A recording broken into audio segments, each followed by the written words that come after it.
The story opens with a flash-forward of a samurai-clad warrior slashing through the air with immense power. Haruki asks the rhetorical question of why he is so strong. He answers his own query by admitting that's actually the thing he'd like to know most himself. Focusing on the blade of his katana, Haruki explains the nature of his power. He states that he can cut anything. He emphasizes that yes, this means absolutely anything. Cutting back to reality before the fantasy madness, Haruki Ito is introduced as an 18-year-old third-year high school student sitting in a classroom. He rests his head in his hand, looking bored, and reflects that he's never been called handsome but never mocked as ugly either. He's just an extremely average high school boy. Right now, he's stuck sitting through a classical Japanese class. The atmosphere in the classroom is drowsy. Haruki explains that between the warm post-lunch weather and the old teacher's slow, droning voice, he was already halfway to the world of dreams. A massive magic circle suddenly manifests on the classroom floor, glowing beneath the desks. Because he's so out of it, Haruki says that even when the phenomenon appeared, he just stared at it vacantly without reacting. The magic circle activates fully, superimposed by a stone chamber lined with armored knights. Haruki wakes up lying face down on a cold floor. He asks confusedly what this is, noticing the cobblestones beneath him and a seal etched into the ground. He tries to get up but realizes his body feels incredibly heavy, making it impossible to move. Looking around at the armored knights surrounding them, he asks what this place is and what is going on, while his classmates groan in pain on the floor nearby. A robed man standing among the knights declares the summoning a success and immediately orders his troops to move everyone out. Haruki notices the guards closing in and tries to resist, protesting as they grab him. He struggles against the knight's grip, asking what the hell is happening, but they drag him away without answering. The guards shove Haruki down into a wooden seat. Before he can react, they strap his wrists to the armrest. He realizes with horror that he's been placed in a restraint chair. Ignoring his confusion, a man in a lab coat stands by with a clipboard and coldly orders his team to start the procedure. A surge of energy blasts through Haruki's body, causing him to scream in pain as the machine analyzes him. He slumps forward in the chair, exhausted. The scientist reads the results from the magical readout and notes that Haruki's occupation is samurai, dismissing it as nothing unusual. Haruki is tossed onto the floor of a stone cell, and the heavy door locks behind him with a loud clank. He sits up, complaining that they still haven't explained anything. Trying to make sense of the situation, he reasons that if this isn't a dream and is actually real, it must be exactly like those summoning tropes he's read about in light novels. He realizes he isn't alone in the cell. A girl sitting nearby speaks up, stammering as she asks what on earth is going on. Haruki looks at her and recognizes her immediately. It's Shizuka Inao, a girl from his class. Haruki recalls memories of his classmates gossiping about her, how they called her plain girl because of her braids and glasses, and how no one really spoke to her. Realizing he's now locked up in this tiny cell alone with her, he addresses her question. He admits that he wouldn't know what to say even if asked, but he confirms the reality of their situation. He tells her that he has a guess about what's happening based on a thought that just crossed his mind. Haruki floats the theory that their entire class might have been caught up in a summoning to another world. Shizuka goes silent for a moment before dismissing the idea as unrealistic. Haruki tells her he is open to any other objections she might have. A guard interrupts them by slamming down a hard loaf of bread and ordering them to eat. Haruki picks at the food, noting that the menu isn't exactly appetizing. Shizuka struggles with her portion, complaining that the bread is so hard her jaw hurts, but they manage to finish the meal. After eating, a heavy silence falls over the cell, but it doesn't last long. Both students begin panting heavily, sweat pouring down their faces as a strange heat takes over. Haruki stammers, confused by what's happening to his body. Shizuka, looking flushed and desperate, asks if someone slipped them something to make them horny. Haruki groans, declaring this the absolute worst situation possible. Shizuka asks what he's trying to do, and he asks if she can hold back her urges. He admits he can't hold it in anymore. Shizuka confesses she's in the same boat and warns that she might not be able to stop herself either. Suddenly, Shizuka lunges forward and tackles Haruki to the floor. He panics for a second as she climbs on top of him. Shizuka nervously says she really doesn't like this, but insists they at least follow proper procedure. She removes her glasses and unties her braids, while Haruki promises to do his best. With her glasses off, Shizuka reveals a stunningly cute face. As they lean in to kiss, Haruki realizes the irony of the situation. He notes that the plain girl becomes a beauty without glasses trope is a huge cliché, confirming to himself that this really is a light novel scenario. The peaceful sleep doesn't last. Two knights slam their weapons against the cell bars with a deafening crash, shouting for the prisoners to wake up. The guard barks orders at Haruki and Shizuka, telling them to wipe themselves down, get dressed, and eat their breakfast. Later, sitting on the floor wrapped in a sheet, Haruki questions his reality, asking aloud what he's even trying to do at this point. Shizuka, sitting nearby with her back to him, simply replies that she doesn't care. A heavy silence hangs between them as they sit on wooden stumps in the cell. Shizuka breaks the quiet, asking if there's any medicine for their condition. Haruki admits he doesn't know, but points out that they won't last long if they don't at least drink some water. He agrees with himself that staying hydrated is the only option right now, but the water trap becomes obvious pretty quickly. In a haze of steam and heat, Shizuka cries out that this situation is the absolute worst. Haruki, flushed and sweating, realizes the truth. They added the cool things to the water supply too. Neither of them can stop what's happening, and the cycle continues into the night. Haruki narrates that he's been living like this for about a week now, marking the days with scratches on the stone wall. The reality of their confinement sets in heavily when Shizuka, looking away with a flushed face, asks who is going to take responsibility if she gets pregnant. Haruki awkwardly apologizes, not knowing what else to say. Suddenly, a guard bangs on the door again. He yells that there's no breakfast today and orders them to get outside immediately. Haruki and Shizuka are escorted out of the dungeon by the knights. Haruki notes that the event seems to finally be moving the story forward. They are led into a massive, ornate hall filled with people. Shizuka's eyes light up when she sees the crowd, realizing that everyone from their class is safe. Haruki, however, stays on guard, observing that the tense atmosphere isn't exactly right for a happy reunion. A voice calls out an apology for the wait as a blonde man in a suit and cape enters the room. He introduces himself as Ororiver Algacatrigus, the Chancellor of the Kingdom of Gardera. Haruki immediately sizes the guy up, thinking that he looks sly like a snake. Ororiver ignores the students' reactions and gets straight to business, reading from a report in his hand. Ororiver addresses the room full of confused students. He smirks and says he's glad to see that they all seem to enjoy themselves over the past week. The crowd reacts with shock at his casual tone. Haruki puts the pieces together, realizing that everyone else in the room was also locked up in pairs and drugged just like he was. Ororiver continues, acknowledging that they must be wondering why this happened. He drops the truth on them immediately. This is a completely different world from the one they came from. Shizuka and Haruki stand silently in the crowd as the reality sets in. Ororiver explains the reason for the summoning is simply for them to serve the nation. He tells them this should clear up their doubts, but since they likely have questions, he instructs everyone to recite the word revelation. The students start murmuring nervously, questioning what good ordinary high school students without powers can possibly do in a situation like this. Haruki decides to test it out and says revelation. Immediately, a holographic interface pops into the air in front of him. Both he and Shizuka stare at it in total shock. Haruki reads his name, Haruki Ito, glowing on the display and stammers, asking what exactly this thing is. Ororiver explains that in this world, everyone is assigned a profession based on their aptitudes, which lets them see their abilities as numbers. He adds that he had them undergo investigations into their compatibility with their partners shortly after they arrived. Haruki flinches, realizing the investigation was just a polite way of describing the forced breeding week. Ororiver moves on to the most important topic, unique skills. He explains that the summoning circle allows them to understand the language and that they have special powers not found among the locals. The Chancellor reveals the dark side of the summoning process. He explains that the body often can't withstand the strain of crossing worlds. In fact, their classical literature teacher died upon arrival, likely because of his age. Moving to the main topic, Ororiver tells them that beasts called monsters are attacking humans, and the students were summoned specifically to exterminate them. The students start buzzing with excitement and fear, noting that this is exactly like a light novel world but wondering if they can actually handle fighting monsters. Ororiver clarifies that their unique skills were granted specifically for killing monsters. He assures them that with the power of their jobs and skills combined, they'll be fine. He breaks down the mechanics. Killing monsters gives experience points, which can be spent to boost stats like strength or to activate skills. He emphasizes that the more they fight, the stronger they get, and that only the summoned students are capable of doing this. Ororiver wraps up his explanation of this world's mechanics, stating that the system is basically the power of God that controls everything, including physics and skills. He abruptly ends the speech there, simply wishing them luck on their future achievements.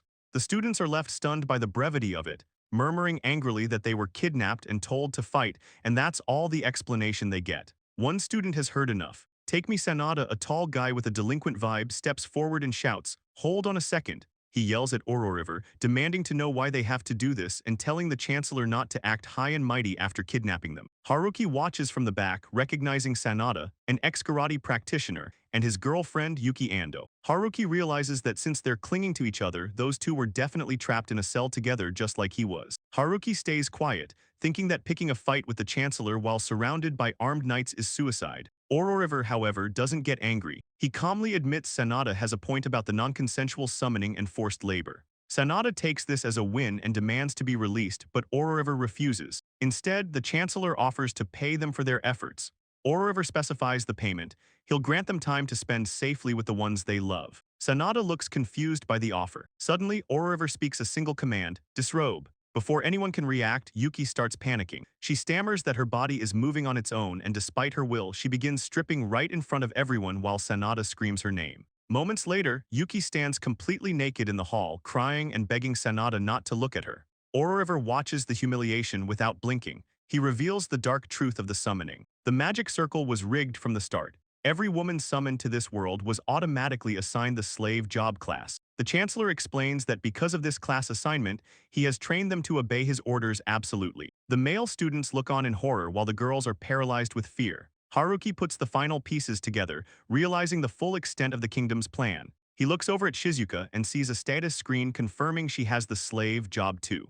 It's the absolute worst-case scenario. Haruki internalizes the reality of their situation. After a full week of forced physical intimacy, he admits that feelings naturally developed, and he's already started seeing Shizuka as someone special. But he realizes that's exactly what the Chancellor wants, to use the partners as hostages. Ororiver confirms this suspicion, promising that if the men meet their monster-slaying quotas, the girls will have their own rooms and safety. However, the threat is clear. If the quota isn't met, the soldiers are free to do whatever they want with them. Shizuka freezes, realizing that failure means she'll be smashed by the army. Ororiver adjourns the meeting, telling the students to ask the specialists if they have more technical questions. Yuki, still naked and humiliated in front of the crowd, begs to be allowed to put her clothes back on, apologizing profusely. Ororiver coldly refuses, stating that this humiliation is the price for defiance. He turns to Sanada, leaving him to stare in horror as the Chancellor tells him to spend the day reflecting on what just happened. The knights herd the students out of the hall and back to their living quarters.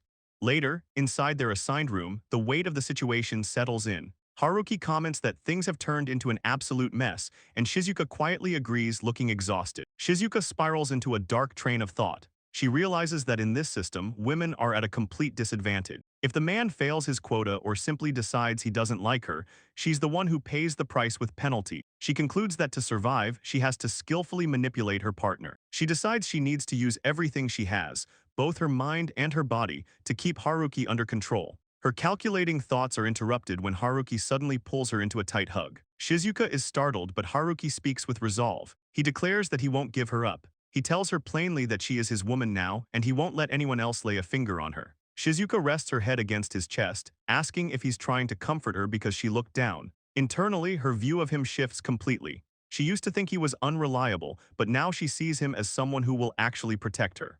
As she leans into the hug, she admits to herself that their compatibility isn't bad at all, and that the physical side of their relationship was actually pretty good too. Haruki holds onto a vivid memory of Shizuka to keep himself going. In the flashback, he calls her name intimately, and she answers him softly. She encourages him, saying that having someone to protect makes a man stronger, and promises to do her best to inspire him too.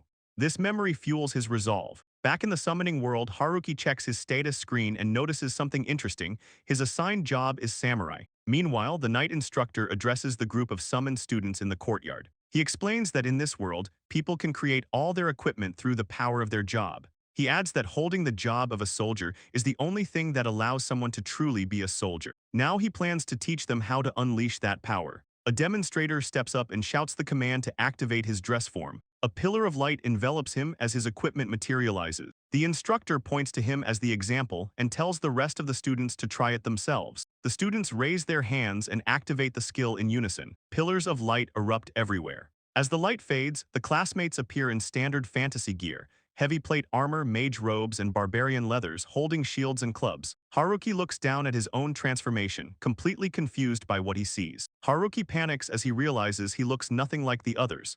He asks what is going on and why he's the only one standing there in a traditional Japanese outfit. He screams that it's the Shinsengumi uniform. The other students start staring and whispering, immediately recognizing the light blue Hayori and distinctive design of the Shinsengumi. The instructor casually mentions a crucial detail. Equipment depends on imagination, and once it's set, it can never be changed, so they should have visualized carefully. Haruki yells that he wishes the guy had said that sooner. A classmate smirks and says the Shinsengumi look isn't bad, actually pretty cool. Haruki snaps at them to stop staring. It turns out the painful electric chair device Haruki sat in on the first day was actually the ceremony to assign these professions. In this world, adults choose a special skill at the temple, so after checking their gear, the group moves on to learning about selectable skills. The instructor breaks down the skill system, explaining that skills are special abilities tied to a person's specific job.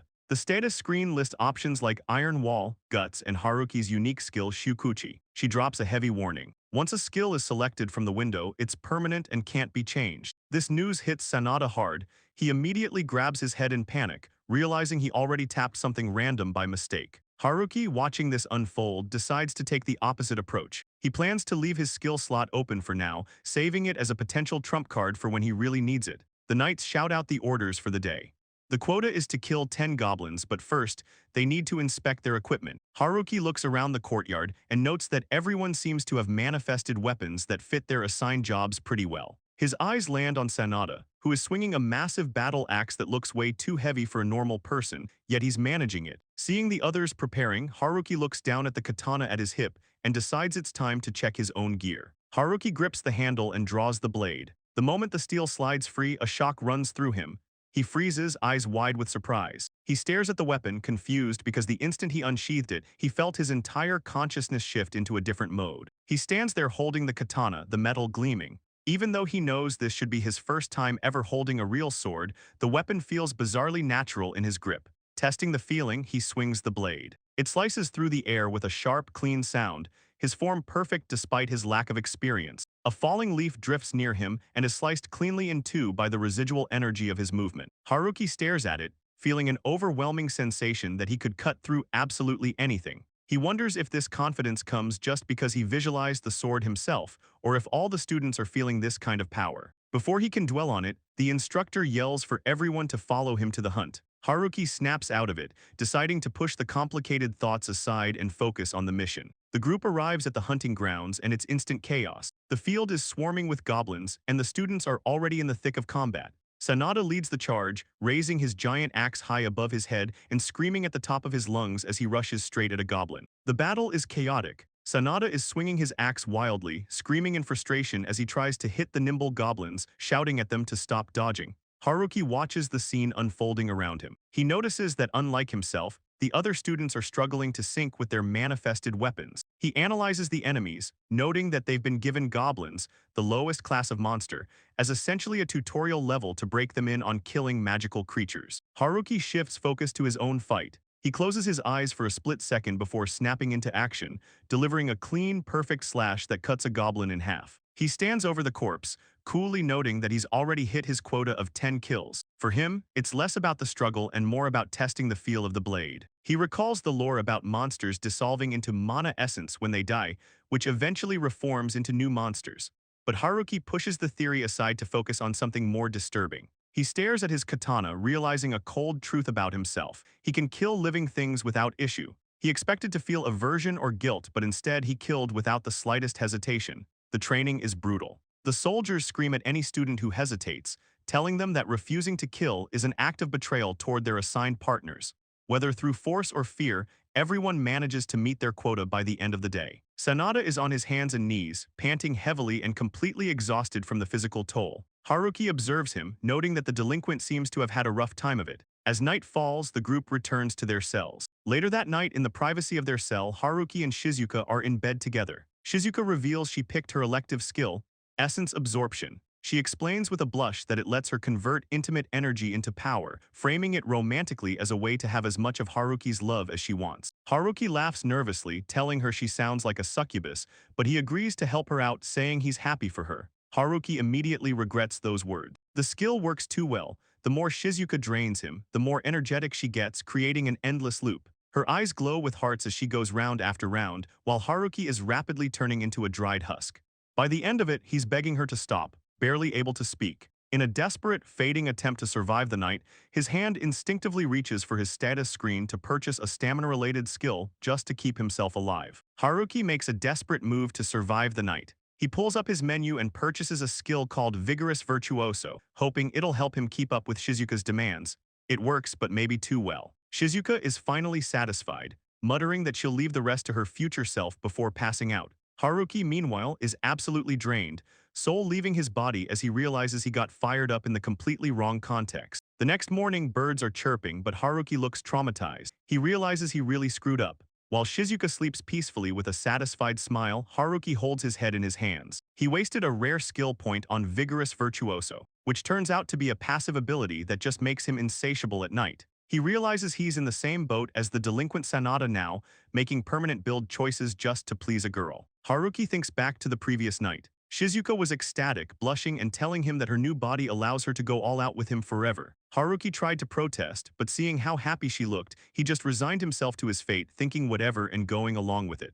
A few days pass with a romantic atmosphere hanging over the castle. The group doesn't fight monsters every day since the kingdom has a strict rule about being in perfect condition for battle. On their off days, the guys train in the castle courtyard. Meanwhile, the female classmates, who were assigned the slave class, are forced to wear maid uniforms as their official outfit and handle domestic duties around the castle. During training, Haruki analyzes his classmates. He notices that some of the guys, specifically Sanada, used their experience points from the goblin hunt to boost their base stats. Sanada is swinging a massive axe with terrifying speed, looking like a human tornado. Haruki initially doubts that a small point increase matters, but then he runs the numbers. Going from lifting 50 kg to 70 kg is a huge 1.4 times increase in raw power. But raw power isn't everything. Sanada loses control of his momentum and faceplints into the ground. Haruki notes that mastering that sudden strength is tough. He compares it to his own fighting style, which relies on weapon handling rather than brute force.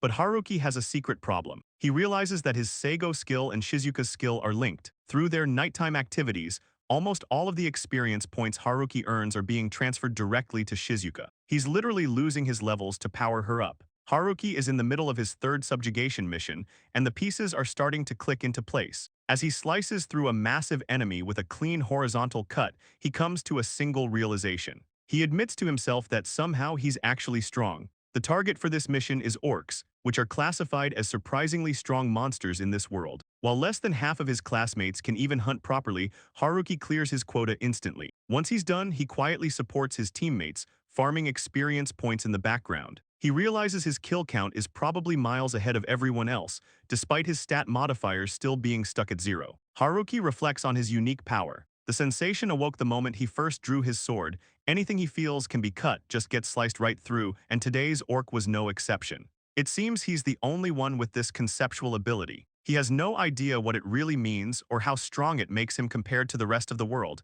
but he figures overthinking it won't help. He decides to just focus on hunting orcs for now. The hunt ends, but the mood is heavy. Despite Haruki's support, 3 people failed to meet their quota. Watching the knights deal with the failures, Haruki feels a chill go down his spine at the thought of Shizuka being in that position. Even though he's confident he can protect her, seeing the harsh reality of this system makes him uneasy. He resolves to take these hunts seriously. That night, Haruki's anxiety translates into intensity. He's with Shizuka, holding her from behind and calling her name desperately. Shizuka, overwhelmed by his roughness, asks why he's acting this way today. Haruki doesn't hold back, telling her that he won't let anyone else have her, never. He declares that Shizuka is his and his alone. Shizuka quickly pieces it together. She thinks to herself, realizing that someone must have dropped out or failed their quota today, explaining Haruki's desperate behavior. Haruki kisses her deeply, telling her not to give herself away to anyone else. Shizuka gives in completely, overwhelmed by the intensity of the moment. The next morning at the training grounds, an armored instructor screams directly in Haruki's face,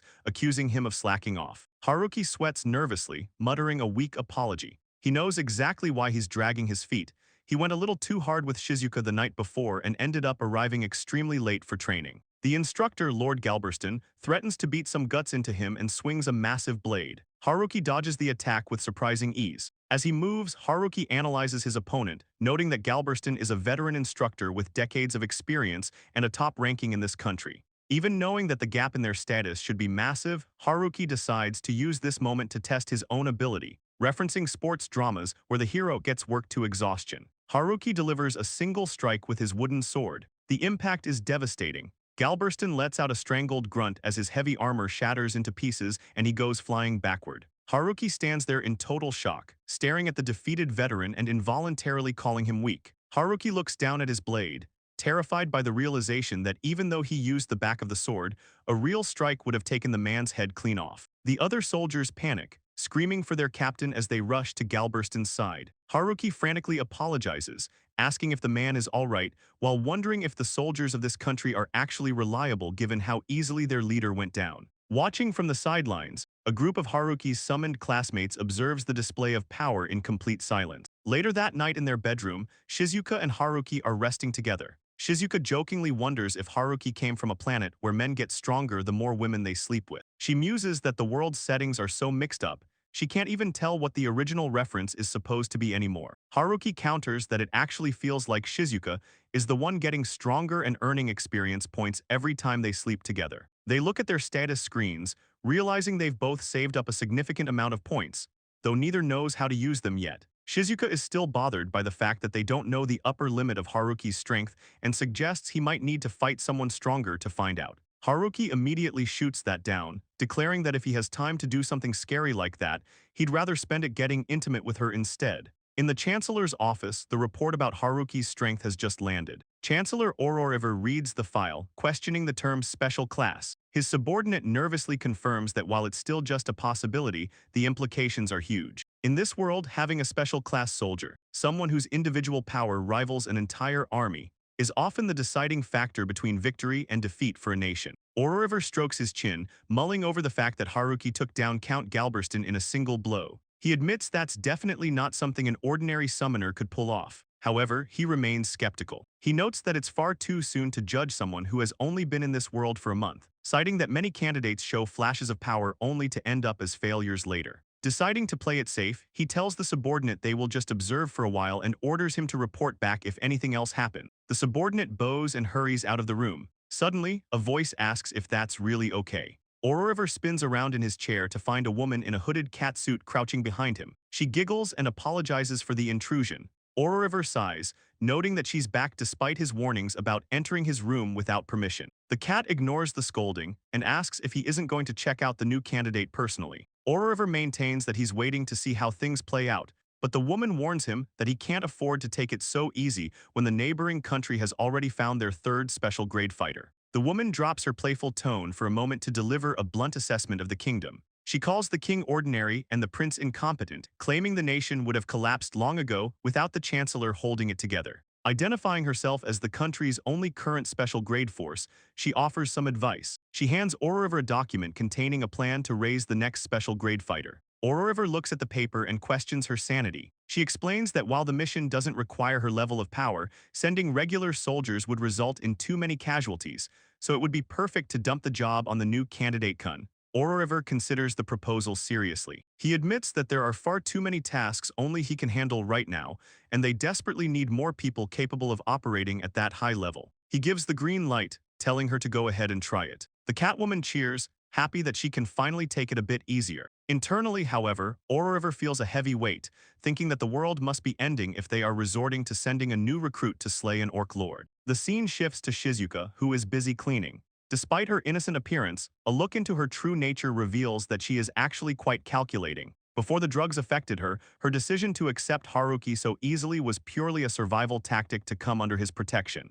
Even her choice of the essence drain skill wasn't out of desire. She selected it because she theorized that converting fluids into energy might be a loophole to avoid getting pregnant. We get a look into Shizuka's internal world and her strategy for survival. She specifically chose a larger-sized maid uniform to hide her curves and avoid harassment from jealous women, hoping the thick glasses would complete the plain girl look. But her plan backfires immediately. A creepy noble spots her in the courtyard, ignoring her attempt to blend in. He corners her, asking her to come to his room for some special attention. Shizuka grips her broom tight, nervously trying to decline, realizing that despite her best efforts to look invisible, she can't actually hide her figure from guys like this. The noble doesn't take the rejection well. He snaps at her, demanding to know if she realizes who he is and asking if she has a death wish for refusing his invitation. Shizuka panics internally, thinking this is getting troublesome since she obviously doesn't know who he is. Suddenly, an armored knight steps in to intervene, telling His Highness that's enough. The knight reveals that Shizuka isn't just a low-ranking maid but a guest of the Chancellor. The noble flinches at that information and walks away with a clicked tongue. Shizuka bows and thanks the knight, who simply replies that it's just his job. Shizuka watches them leave, her mind working cold calculations behind her innocent expression. She admits to herself that while she doesn't dislike Haruki, the main reason she sticks with him is for protection in situations exactly like this. Without being under Haruki's umbrella, that knight wouldn't have had any reason to save her. She justifies her actions, deciding to do her best for Haruki so he can keep succeeding, purely so she stays safe. She tells herself that maybe, eventually, this survival tactic could grow into real affection. But the panel ends with a terrifying close-up of her face, revealing that this optimistic thought was just something she believed back then. The scene cuts to a horrific image of a massive orc lord towering over a tiny, helpless Shizuka. The narration ominously notes, until that time, foreshadowing that her carefully calculated safety is about to face a brutal reality check. The story shifts to the present journey. A caravan of wagons travels across the landscape. Inside one of the wagons, Haruki is chatting with Shizuka to pass the time. He asks if she remembers a guy named Tsukasa Nito from their class. Shizuka pauses, trying to recall the name. Haruki reminds her that Nito was the quiet type, just like she used to be, and hardly stood out at all. But apparently things have changed for him. Haruki explains that Nito landed a special job class called Hero. Haruki geeks out a bit explaining the stats. He tells her the hero class is totally broken compared to everyone else. They get special blessings, 2 unique skills instead of 1, 2 selectable skills, and even hero-exclusive abilities. It's a massively privileged profession. Rumor has it Nito even sparred with a former general and won. Haruki reveals that this exceptionally skilled hero is taking on a special mission to defeat a horde of orcs. And for some reason, Haruki and Shizuka are tagging along as his attendant. Shizuka asks why they have to go, and Haruki admits he doesn't really get it either. But ever the optimist, he suggests that since the travel time is a few days, they should just treat it like a nice little comfort trip together. On the battlefield, Tsukasa Nito charges up his energy, screaming out "Limit Break" as he prepares to engage the horde of orcs. Nito leaps into the air with a roar, his sword glowing with power. Haruki explains that this is one of the unique skills of the Limit Break hero class. As the name implies, it boosts physical abilities way past their natural limits, basically turning the user into a superhero for 3 minutes. But there's a massive catch.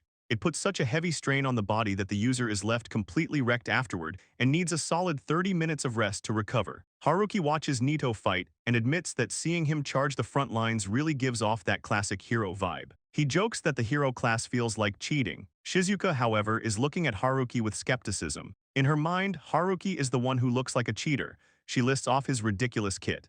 A sword power that cuts through literally anything, combined with that unique samurai skill of his called Shukuchi. The narration breaks down Shukuchi, a samurai skill that lets the user instantly teleport a distance of 1 to 30 meters.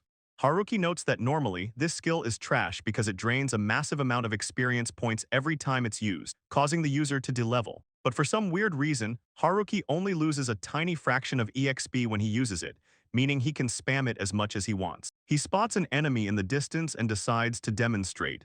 In a blink, Haruki teleports right next to Shizuka, slicing down an orc that was getting too close. He tells her she should be safe now. Shizuka is stunned that something like that is even possible, reinforcing her belief that Haruki is the truly broken one here. She notices that even if Haruki doesn't have the flashy hero effects, his kill count is actually way higher than Nito's. Meanwhile, Haruki critiques Nito's skill, noting that Limit Break is total overkill. It might be good for a boss, but it's terrible for hunting large groups of enemies efficiently. Haruki isn't complaining, though. He's happy to farm the easy experience points. Shizuka asks if there are always this many monsters around, and Haruki admits this is new to him too. Apparently, an orc king rules this forest, which explains the density. While Shizuka observes that everyone is too busy saving their own skins to help their partners, the other classmates nearby are having a crisis of confidence. They whisper among themselves that they are obviously underpowered and would have been wiped out ages ago if Haruki wasn't there. They realize they're just dead weight and start wondering why they were even invited on this mission in the first place. The battle has finally ended. Across the clearing, exhausted soldiers and maids are slumped on the ground, recovering from the intense fighting. Shizuka looks out over the scene, observing that things have finally calmed down now that the night is almost over. She wonders just how many monsters attacked them in total. Standing next to her, Haruki answers that question with a terrifyingly casual statistic. He easily cut down a 4-digit number of enemies all by himself. Haruki yawns loudly, complaining that he's incredibly sleepy and decides to go wash his face at the nearby lake. Shizuka watches him go, teasing that he still looks like he has plenty of energy left. Haruki immediately gets defensive, stammering out a frantic excuse that he definitely hasn't slept and is just pent up. Moments later at the lake, Haruki splashes cold water on his face to wake up. He realizes too late that he forgot to bring a towel. Before he can stress about it, Shizuka appears behind him with a smile, offering to go fetch one for him as a reward for his hard work. Haruki thanks her as she heads back into the woods. Shizuka walks alone through the forest, but she suddenly stops. She senses a strange presence nearby and wonders if something else is out there. A rustling sound from the darkness catches her attention, making her freeze. Suddenly, a massive, muscular hand reaches out from the shadows, and Shizuka stares in shock. The source of the presence reveals itself. It's the Orc Lord. The towering pig-faced monster looms over her, unleashing a deafening, terrifying roar that shakes the forest. Shizuka lets out a scream and collapses backward onto the ground, her legs giving out from pure fear. She stares up at the behemoth, her mind racing with the realization that this is it. She understands instinctively that this situation is absolutely hopeless. This is a creature that no human could ever hope to defeat. As the monster breathes down on her, she accepts that she is going to die right here. The Orc Lord doesn't hesitate. With another savage roar, it raises its massive claws high into the air to crush her. Shizuka can't even move. She just gasps helplessly, watching the lethal strike coming down to end her life. Just as the Orc Lord's massive arm comes crashing down to crush Shizuka, a sudden flash of steel cuts through the air. The blade slices clean through the monster's thick arm, sending blood spraying. Shizuka, who was ready to accept her death, just stares up in pure shock as the attack is intercepted. It's Haruki. He steps in with incredible speed, his sword swinging through in a perfect arc. He looks completely focused, his expression intense as he finishes the swing that saved her life. The battle ends as quickly as it started. The massive body of the Orc Lord is slumped against a tree, headless and defeated. Haruki stands over the corpse, sword still in hand, and comments that the thing is still standing even in death. He realizes this guy must have been the Orc King. He turns his attention back to Shizuka, who is still on the ground, and asks if she's okay. Shizuka is trembling, letting out a small, shaky breath, unable to form words yet.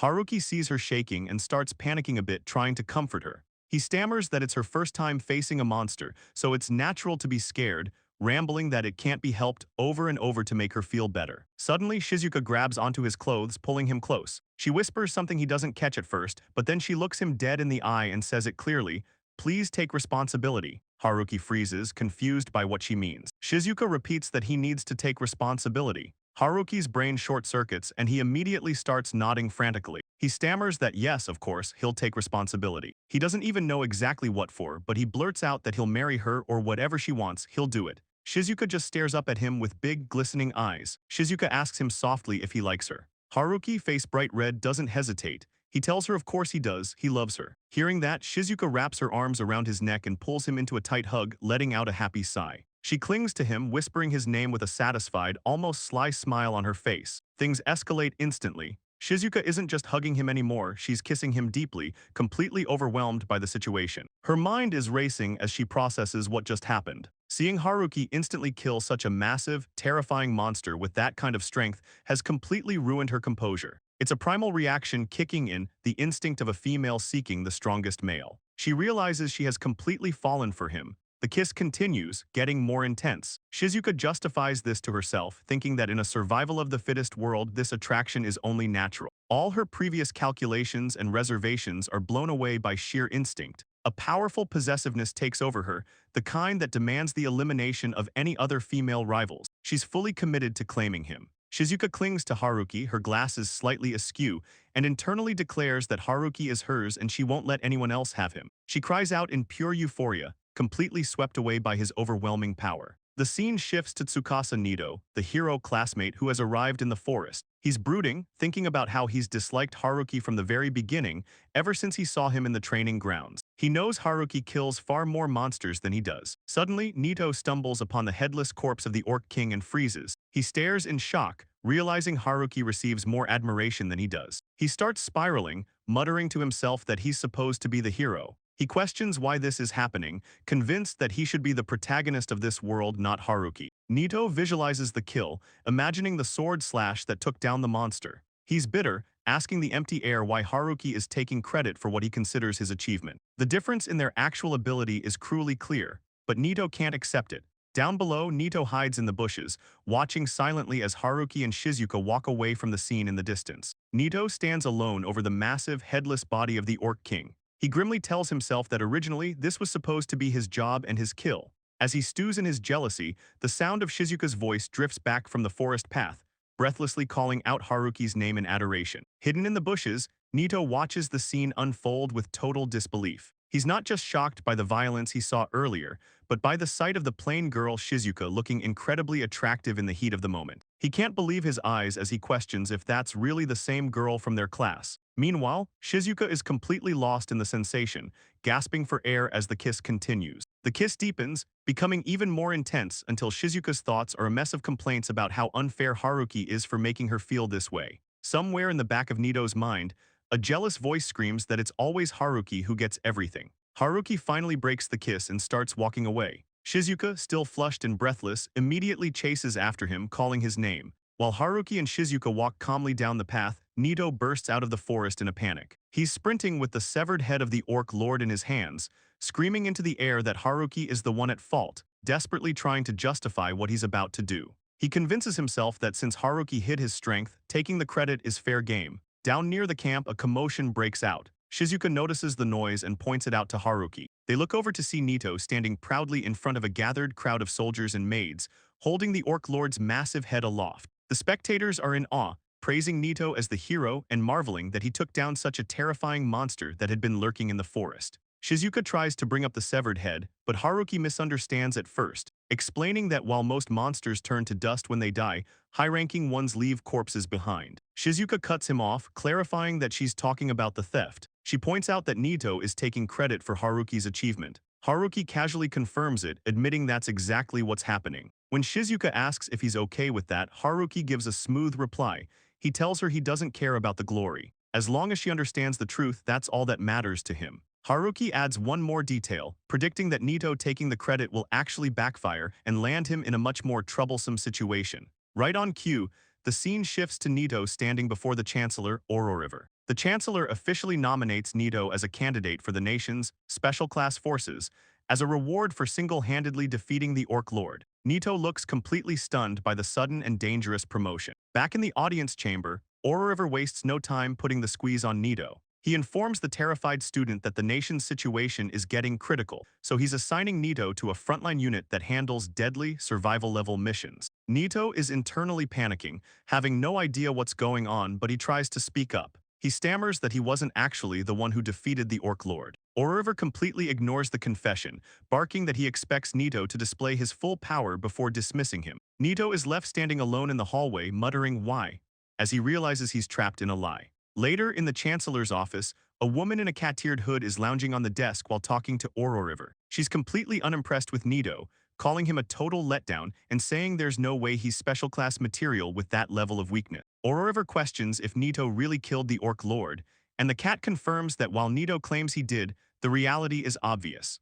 River notes that they can't afford to be careless with subordinates and presses for the real truth. River brings up the report stating the Orc Lord was decapitated instantly in a single stroke. The cat notes that the Orc Lord's freakish endurance would be tough even for a special-grade fighter to bypass like that, which confirms the real killer is definitely special-grade level. River mentions the rumor about stolen credit, and the woman laughs, having figured that was the case. She realizes the headhunter guy, meaning Haruki, is the true powerhouse they're looking for, noting that their hope is still alive. The cat wonders why they didn't just summon Haruki, the beheader boy, instead. She points out that Haruki didn't even react when his achievement was stolen and just went back to his daily life, showing he has no ambition. She asks why River chose to prop up the hero boy Nito instead. The Chancellor explains his strategy. He needs 2 or 3 more chains to control Haruki properly, so he's letting him swim free for now. In the meantime, the country needs a top-class figurehead to scare off other nations, and Nito will serve as that scarecrow. River coldly adds that since Nito wanted the fame, he can take the responsibility that comes with it. The conversation shifts to how they plan to control Haruki. The cat asks when Haruki will be useful, and River admits they are still investigating to find a weakness to use as a chain. The woman asks about the first chain, and River notes that Haruki seems to value Shizuka. However, that's dangerous territory. The cat points out that touching the girl might just set Haruki off completely. They realize they need to keep the country's idiot princes from messing with Shizuka and causing a disaster. River decides they need a chain regardless and assigns the cat her next mission. She begs to be spared from a deadly fight with their own nation's top ranks, knowing how dangerous Haruki is. Accepting the order, the cat slides off the desk, saying she'll go take a look for now, but tells River not to get his hopes up too much. As she heads out, the scene shifts to Haruki waking up groggy in town, a cooperation-desired notification hovering in his view. Haruki stares at his status screen, which is looking pretty crazy. His experience points have gone through the roof, hitting over 60,000 points thanks to that Orc Lord kill. He's wondering what the hell he's supposed to do with all that XP when Shizuka steps out of the administrative office. She tells him the paperwork is all done. Haruki is surprised by how fast that went, and Shizuka beams, announcing that starting today, their relationship is official. Shizuka is clinging to Haruki's arm, blushing hard and giggling about how they're husband and wife now. Haruki looks at her and just thinks she's the cutest little creature alive. She excitedly points to her status plate to show him the update. Her name has officially changed to Shizuka Ido. She's overwhelmed with happiness, feeling like they're being blessed. Haruki smiles and suggests they hurry home, and Shizuka happily agrees.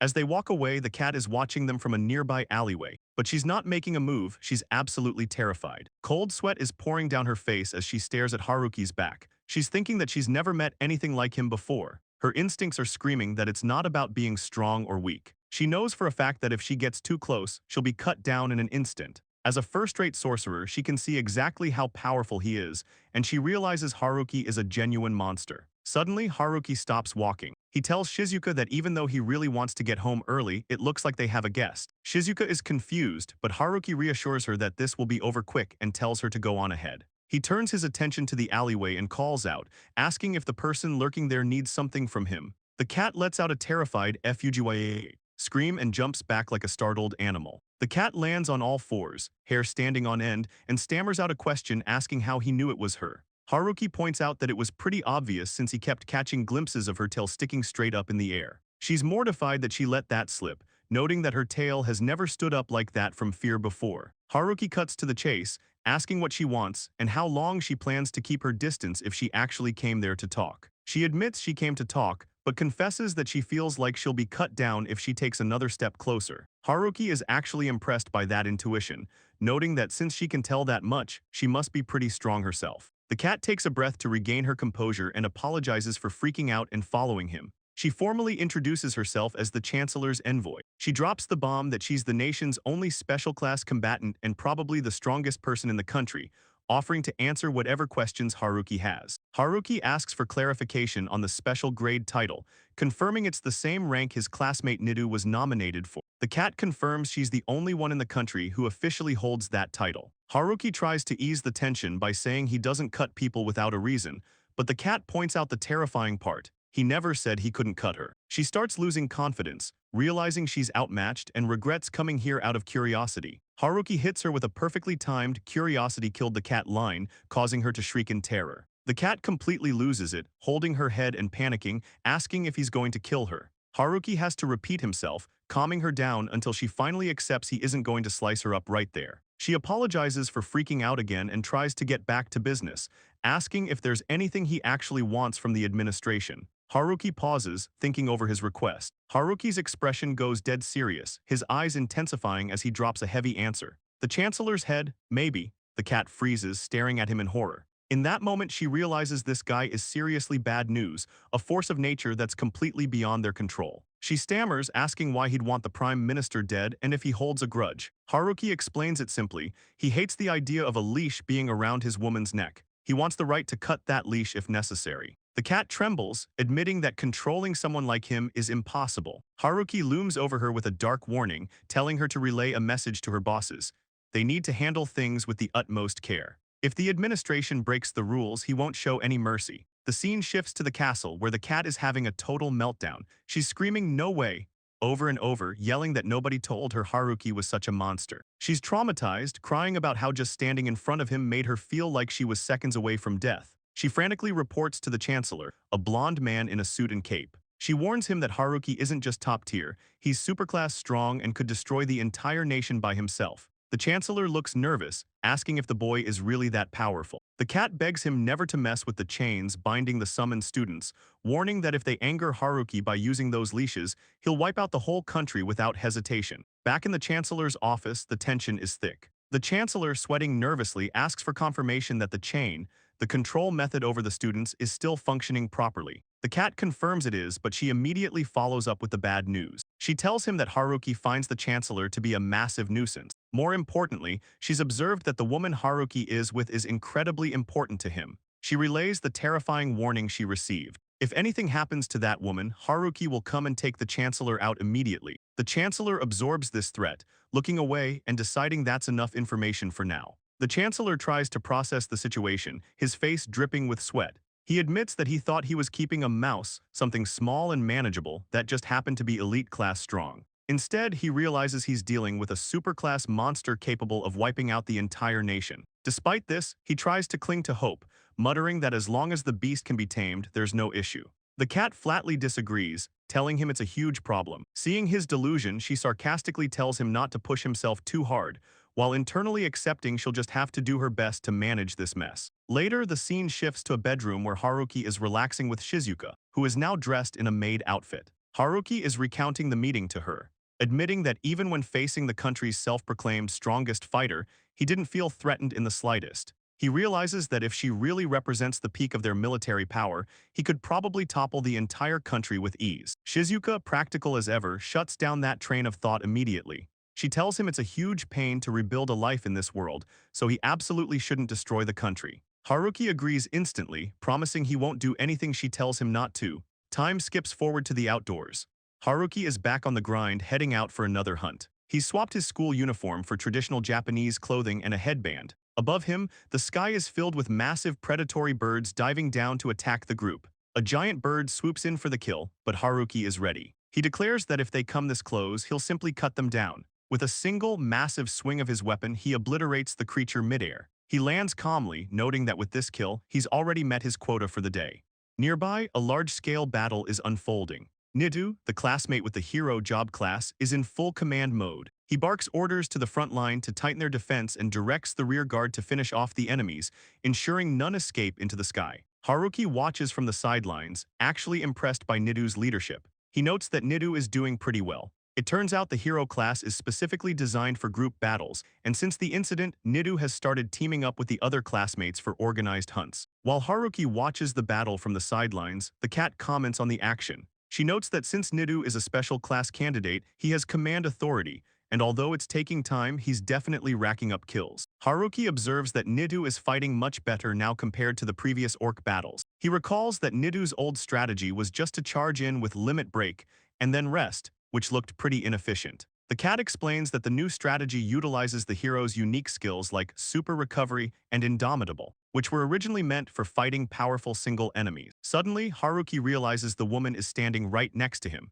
She casually mentions that her main job is intelligence work, so normally no one would ever notice her presence. Haruki asks what kind of intel work she's doing today. She replies that she's investigating the worst subject in history, hinting that it feels like a mission so terrible she's barely alive. She apologizes, then continues explaining the hero's abilities. She clarifies that one of the unique skills is limit break, but to endure the toll it takes, the hero acquires indomitable. It allows the user to grit their teeth and endure excruciating pain, while super regeneration restores the body after it's been destroyed by the limit break. She adds that although heroes are a special class designed for multiple skills, many of those selectable skills are surprisingly well suited for group battles. The cat explains that commanders receive experience points preferentially, so Nidu has been raising his modifier value and getting stronger. Haruki, noting that he's still sitting at 0, wonders aloud what Nidu's current value is. She pulls up a chart showing that the experience required to raise the modifier doubles each time. Since Nidu has only been there a few months,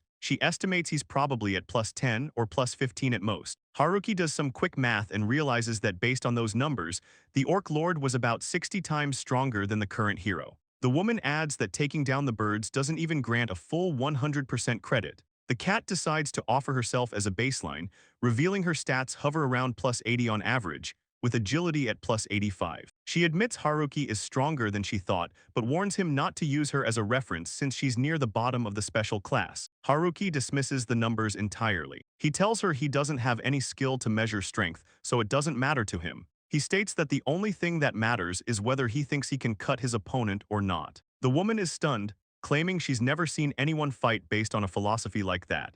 Internally, she begins to suspect he really is a super-class powerhouse and realizes what a pain this is going to be. She goes on to explain the power hierarchy. People with ridiculous power that can't be measured normally are called superclass forces. While special class is about tactical strength, superclass starts at the level of an entire nation and goes up from there. She adds that it said no matter how many special class fighters gather, they can't beat a single superclass. Noticing Haruki looks bored and uninterested, she decides to ask a pointed question. If he fought her, how many minutes does he think it would take to finish the fight? Haruki's expression goes cold and sharp. He answers instantly. It's over the moment I pull it out. The sheer pressure of his statement hits her hard. Realizing he got too intense, Haruki awkwardly apologizes. The cat backs away, trembling, and tells him to give her a break, seriously stating that just being near him feels like it's shortening her lifespan. Haruki brings up the topic of correction values with the cat. She gets curious, asking if raising physical strength means he gets extra hard at night too. While Haruki reacts with confusion, she explains that her own ability replenishes stamina but doesn't actually boost physical strength. This leads to an awkward realization about Haruki's nighttime life with Shizuka, specifically that Shizuka's ability converts fluids into physical energy, leaving her glowing in the morning while Haruki ends up totally drained. Haruki frantically yells that this is a serious matter affecting his marriage, while the explanation implies he's fighting a losing battle in bed. The cat continues the thought, mentioning that higher correction values are rumored to weaken love drive, eventually making superhumans lose interest in the opposite love entirely. Hearing this, Haruki immediately decides he definitely doesn't need those values. In the background, soldiers start cheering, signaling the end of the battle. The cat calls Haruki an idiot but notes that the subjugation is over. She tells him she wouldn't have shown her face without a reason and instructs him to come with her for the main topic. Haruki follows, complaining slightly about her attitude. Scene shifts to the castle where Haruki stands before Chancellor River. The Chancellor apologizes for the sudden invitation, but admits he isn't a patient man. He states that when he sees a useful piece on the board, he intends to use it immediately. Haruki cuts to the chase, guessing that River wants to give him a job as a performance test. The Chancellor confirms Haruki catches on quick. Beside him, the cat whispers a warning, impressed that Haruki is holding his own against the monster, but reminding him that upsetting the Chancellor means instant death. Haruki accepts the challenge, noting that he expects the great Chancellor to pay for the work. He figures that showing off his capabilities now will make things easier for him down the line. River turns to leave, assuring Haruki that he'll be paid according to the nature of the work and expressing hope that they can build a good relationship. Haruki then asks for the specifics of the job. River hands over a photograph of a man.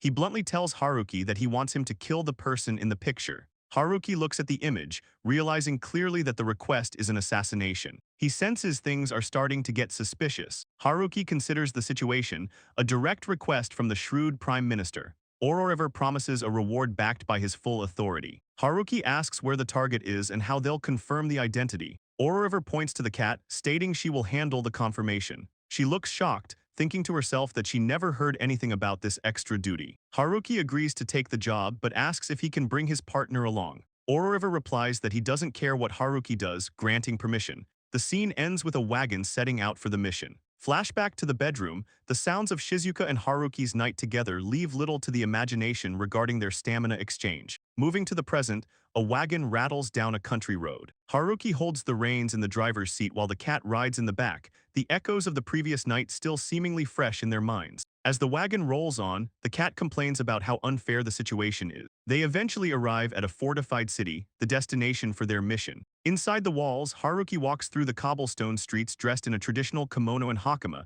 his sword at his hip, while the cat follows closely behind in her hooded outfit. They reach a bustling town square. The cat spots their quarry and points him out to Haruki, identifying the man sitting in the middle of a bench surrounded by women as the target. She briefs Haruki, describing the target as a traitorous spy who has caused their nation significant suffering. The target, a bearded warrior, sits comfortably while the women around him chat, unaware of the impending danger. The cat turns to Haruki and asks if he thinks he can actually win against such a formidable opponent. Haruki studies the man carefully. He admits that the target looks like the hardest person to cut down he has ever seen. The cat sighs, interpreting his words as an admission of difficulty. She agrees, muttering that she'll have to come up with a different plan to kill the target since Haruki can't do it. But before she finishes her sentence, Haruki draws his blade in a blur of motion, slashes the empty air in the target's direction, and sheathes the weapon with a click. He turns away, announcing that it's time to head home. The cat looks at him, completely baffled. Suddenly, the bearded warrior's head slides cleanly off his shoulders. The cat watches in stunned silence as the delayed effect of Haruki's slash takes hold. A massive fountain of blood erupts from the target's neck, sending the women on the bench into a panic. As chaos consumes the town square, Haruki continues walking away calmly, with the cat trailing behind, looking back at the gruesome scene in disbelief. The cat stares at Haruki's indifferent expression, a cold realization washing over her. She mentally scolds herself for being a fool. She realizes that when Haruki said the man was hard to cut, he wasn't talking about difficulty or combat ability. To him, the difference between cutting a powerful warrior and a piece of fruit is merely a matter of texture. She decides right then and there to stop trying to measure this monster by her own standard. Back on the road after the assassination, Haruki grips the handle of his katana. He realizes that even though it was his first time killing a person, he didn't feel a single thing. He pauses for a moment, considering the implications of his own indifference but quickly dismisses it. He decides it doesn't matter and moves on. A few days pass and the scene shifts to the kingdom of Gardara. In the castle's audience chamber, a massive hall typically used for meeting the king, preparations are underway. Today, the hall serves a different purpose, hosting a welcoming ceremony for the neighboring kingdom of Sandara. Inside the hall, Haruki stands around looking completely bored and asks why he even has to be there. The cat, standing next to him, tells him to just shut up and stand still. She explains that his presence allows the prime minister to negotiate without fear. She bluntly compares Haruki to a nuclear weapon, since he could easily slaughter everyone in the room if he felt like it. Having him there guarantees peace. Haruki listens, visibly uncomfortable with being described as a living weapon. The cat continues, noting that the prime minister has been in a great mood ever since Haruki handled that incident. She points out that Haruki got plenty of rewards, so tagging along for a boring ceremony is the least he can do. Just then, the heavy doors swing open. The cat alerts Haruki that the delegation from Sandara has arrived, accompanied by the royal guard. Walking among the soldiers is a figure that defies logic, a hulking, vein-covered mountain of muscle that barely resembles a human being. The creature steams as it walks, radiating an aura of pure violence that instantly changes the atmosphere of the room. Haruki stares at the behemoth, noting that there's one person in the group who is clearly not normal. He asks the cat if that thing is even human. She confirms that it is technically. She identifies the creature as a discard. As the monster grunts its own classification, she explains the horrific backstory. Unwanted summoners are dumped into the abyssal realm, a place where monsters spawn infinitely. To survive, they have to hunt and eat the monsters, eventually turning on each other. The final survivor, mutated by monster flesh and constant combat, becomes a discard with stats boosted beyond normal limits. She adds that while using them is technically banned as inhumane, the rules are clearly being ignored here. Haruki eyes the twitching, vein-covered behemoth and comments that it doesn't look like it's holding onto its sanity at all. He asks if it's about to go on a rampage. The cat confirms that while the creature is sealed with magic, the seal is flimsy and could be undone at any moment. Haruki stares at the monster, convinced that bringing an unstable weapon like this is nothing short of looking for a fight. The cat breaks down the geopolitical situation. She explains that Gardara and Sandara weren't close to begin with, and since Sandara is landlocked, they're desperate for coastal territory. She reveals that they recently secured a third special-grade force, which gave them the confidence to invade. She predicts this stunt will likely turn into a full-blown war. Haruki asks if starting a war is really that easy, and she confirms it's a common tactic. Let the monster run wild to paralyze the country's leadership, then invade with an army while chaos reigns. Haruki realizes they need to survive this immediate threat first and asks if she can win if the thing goes berserk. She immediately shuts that down, reminding him she's not a warrior type and can't beat a monster like that. Haruki sighs, resigning himself to the situation. He reasons that it would be a problem if the prime minister died, and more importantly, his friend Shizuka wouldn't want their current peaceful life ruined. He decides he'll have to deal with it. The cat looks impressed, calling him surprisingly reliable, but her admiration is short-lived. Haruki lays out his plan. Once the thing rampages, she needs to charge straight at it. She freezes, asking if he's telling her to die. Haruki brushes it off, saying he'll handle the rest somehow, but she yells back that she can't commit suicide on such a vague plan. Suddenly, the discard monster lets out a deafening roar. Both Haruki and the cat flinch as the creature smashes its massive fist into the ground, sending debris flying and shaking the entire hall. Haruki points out that the rampage has already started. He gives her a binary choice: take his deal or handle the monster herself. The cat stammers in panic, unable to choose.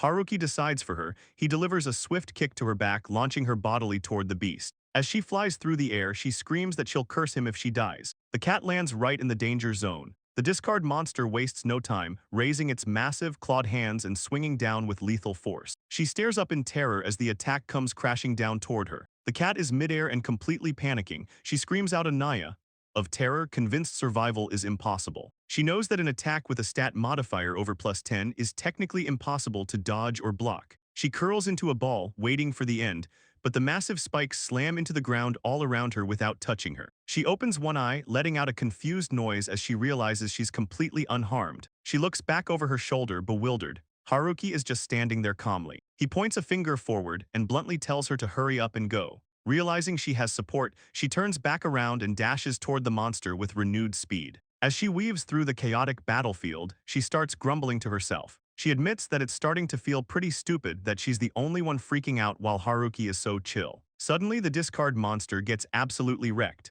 Massive, invisible slashes tear through its muscular body, ripping flesh and bone apart in an instant. With a sickening crunch, the monster's head goes flying off its shoulders. The cat lands in a combat pose just as the headless giant collapses behind her. She stares at her tiny combat knife in disbelief. She thinks to herself that this is way too unnatural. There's no way her puny little knife caused that kind of damage. She also notes that a monster of this level shouldn't die just from being decapitated, yet its presence is gone. It's definitely dead. In the background, the prisoners and guards behind the bars erupt in shock. The knights and crowd immediately swarm the scene, cheering wildly for the special grade power that saved their country. The cat is sweating bullets as they surround her. She tries to correct them, stammering and pointing straight at Haruki, telling them he's the one who actually defeated the monster. But Haruki stands there as nothing more than a faint outline to the crowd. They completely ignore him and surge past, burying the cat in praise. Buried under the aggressive adoration of the soldiers, the cat screams out that Haruki just dumped all the troublesome work on her. Watching from a safe distance, Chancellor Ororiver stands beside Haruki. He admits to feeling a tiny bit guilty about framing her as the hero, but explains that he was able to keep the existence of a superior being hidden. Haruki realizes the Chancellor saw his true power and simply replies that he's grateful for the cover-up. The mood turns serious. The Chancellor explains that they are interrogating the messenger, but the enemy's actions are clearly an act of aggression. He notes that with things having gone this far, they can no longer back down. Haruki holds his head in his hand, asking if they're serious and complaining about the hassle, but the reality is set. It's war. Later, inside the palace, the cat is sprawled face down on a couch, completely drained. She complains about being made into a hero against her will and dealing with the bombardment of questions, lamenting that she can't show her face in public for a while. The Chancellor tells her she did well. He explains that since the enemy started this, they are likely fully prepared and have no intention of avoiding conflict. He states that they will make the facts public, but ultimately the world will judge the truth based on who wins. The cat asks if they can actually win, noting how unprepared they are. The Chancellor glances at Haruki and says winning alone would be easy enough. The cat catches his drift immediately and shudders, pointing out that putting Haruki on the front lines wouldn't be a war. It would be a one-sided massacre. She warns that if they get internationally recognized as a genocidal nation, the country is finished even if they win. The Chancellor agrees. He says the point is how they choose to use Haruki, noting that fortunately, Haruki is still just a summon who hasn't attracted any global attention. The Chancellor's face twists into a wicked, villainous grin. He proposes having Haruki take out the enemy commander and their special grade guards in secret to flip the balance of power in one swoop without a public spectacle. The cat is disturbed by his evil expression. The Chancellor officially assigns Haruki to participate as a secret unit, strictly off the record. Haruki grumbles that war is a pain in the butt as he walks away, but he turns to the cat. He tells her she's coming with him without complaint since she owes him for dumping her celebrity troubles on him earlier. Knowing she's guilty, she meekly accepts the command. Haruki mentions that, come to think of it, he actually got a massive amount of experience points when he defeated the monster earlier. The cat gives him a sideways look, wondering if things other than monsters even drop XP, muttering that he clearly hasn't reflected on his actions at all. She then brings up the system, noting that if someone loses their sanity and goes berserk, the system officially recognizes them as a monster. She recalls the Prime Minister mentioning something about this long ago. Supposedly, the gods created the system to grant jobs to every human and keep them under control. Shifting gears, the cat tells Haruki they need to discuss the war strategy. She explains that if he just goes around slaughtering common soldiers in plain sight, it'll cause problems. The plan is for him to act in secret, targeting enemy commanders and special grade threats from the shadows. Haruki admits he can't really tell the difference between a special grade and a regular grunt. The cat tells him to just cut down whoever looks strong, or better yet, whoever she points at. She adds that their allies are strictly on defense. If Haruki and his team are seen attacking openly, the public will view them as invaders and bad guys. They need to handle this mission without even their own allies finding out. Haruki is a bit surprised they're actually expected to fight. But the cat clarifies that while regular soldiers make up the numbers, the summoned heroes are the main force for every country. Haruki asks if this applies to Nito and the others too, and she confirms it. This group battle is exactly why they were raised. Haruki then asks what happens if they lose. The cat's expression darkens as she bluntly states they'll be occupied without mercy, likely ending up as prisoners, slaves, or tortured to death. Haruki gets the gist and agrees to follow orders since losing isn't an option. Changing the subject, the cat sighs and tells Haruki he can have the carriage to himself to pump away with his partner as much as he wants. A little while later, the carriage is rocking rhythmically as loud, intimate moans spill out from inside. A confused knight walking alongside the convoy asks what on earth that noise is. The cat, walking next to him, dismissively tells him they're just in the monkey cage and to leave them be. Inside the carriage, Shizuka and Haruki are lying together, catching their breath after their session. Shizuka, looking worried, asks if he really thinks they can win this war. Later the scene shifts to Haruki looks out over the vast plains where the enemy forces are gathering. He's rattled by the sheer size of the opposition, noting that there's a massive amount of them. The cat confirms his observations with a grim estimate. The Sandara army is nearly 40,000 strong. Since their own side couldn't even scrape together 20,000, they're outnumbered more than 2 to 1. She explains it can't be helped since the enemy had way more time to prepare. Haruki asks if winning is even possible with those odds. The cat lays out the strategy. Their main army will focus entirely on defense to buy time. The real win condition is different. If they take down the enemy commander while the armies are stalled, the Sandara forces will crumble into a disorganized mob. The battle signals ring out with the banging of gongs. The two armies charge, clashing violently in the open field while waves of arrows rain down on the heavy infantry holding the front lines. Watching from a distance, the cat notes that the chaos has started and tells Haruki it's time for them to move. Haruki casually agrees. While the main armies collide, the two of them slip behind enemy lines, sneaking up to the rear of the Sandara encampment where the command tents are located. Haruki and the cat take cover behind some supplies, observing a large central tent. Haruki asks if that's the commander's spot. The cat confirms it, pointing out the constant stream of messengers coming and going. Haruki asks how she wants to handle the entry, guns blazing or quietly. She reminds him this is technically a covert op, so he should keep it quiet. Haruki says roger to that.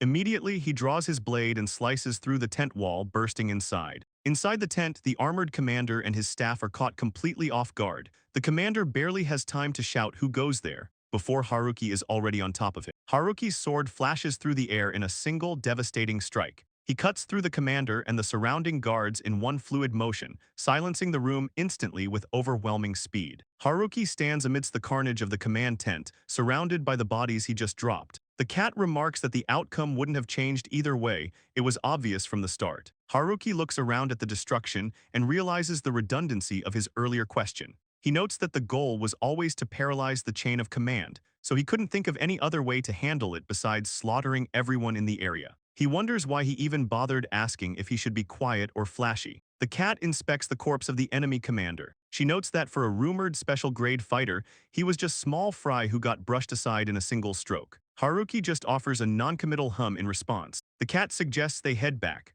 Looking down at the battlefield below, she points out that since there's no one left to give orders, the enemy army has collapsed into total chaos. She declares that they've essentially won already. Back at the castle, Chancellor Ororiver Olga is in his office, laughing nervously to himself as the reports come in. He can barely believe this is the result of just one superior individual in the army. He wipes sweat from his brow, realizing how bad this situation actually is. If the incompetent princes of the country were to find out about Haruki, it would be a disaster. He recognizes that Haruki possesses an isolated power, one strong enough to potentially plot world conquest. The Chancellor starts plotting his next move. Fortunately, it seems Haruki has no intention of stepping onto the center stage of politics himself. The Chancellor decides he'll utilize the royals in secret to gain complete control over the heart of the country. His train of thought drifts to one specific problem. There is a troublesome royal he has to worry about. Suddenly, a voice says, "Excuse me," from the door. The Chancellor jumps, startled. He composes himself and tells the visitor that they have perfect timing, but reminds Her Highness to knock before entering.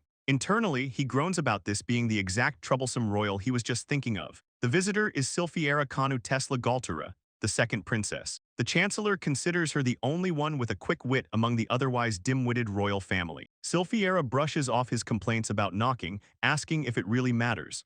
The Chancellor insists it isn't whatever because his office holds classified information. Silfiera ignores the lecture and cuts straight to the point, asking if they won the war. The Chancellor stiffly replies that they've only just received the initial report. Silfiera smiles, feigning innocence. Silfiera drops her innocent act for a second, looking straight at him with a knowing smile. She points out that if they have a high-tier power on their side, there's no way they can lose, right? The Chancellor starts sweating bullets, stammering that this is exactly why he worries and asks her to stop spreading uncertain information. Silfiera apologizes sarcastically, realizing it was still supposed to be a secret.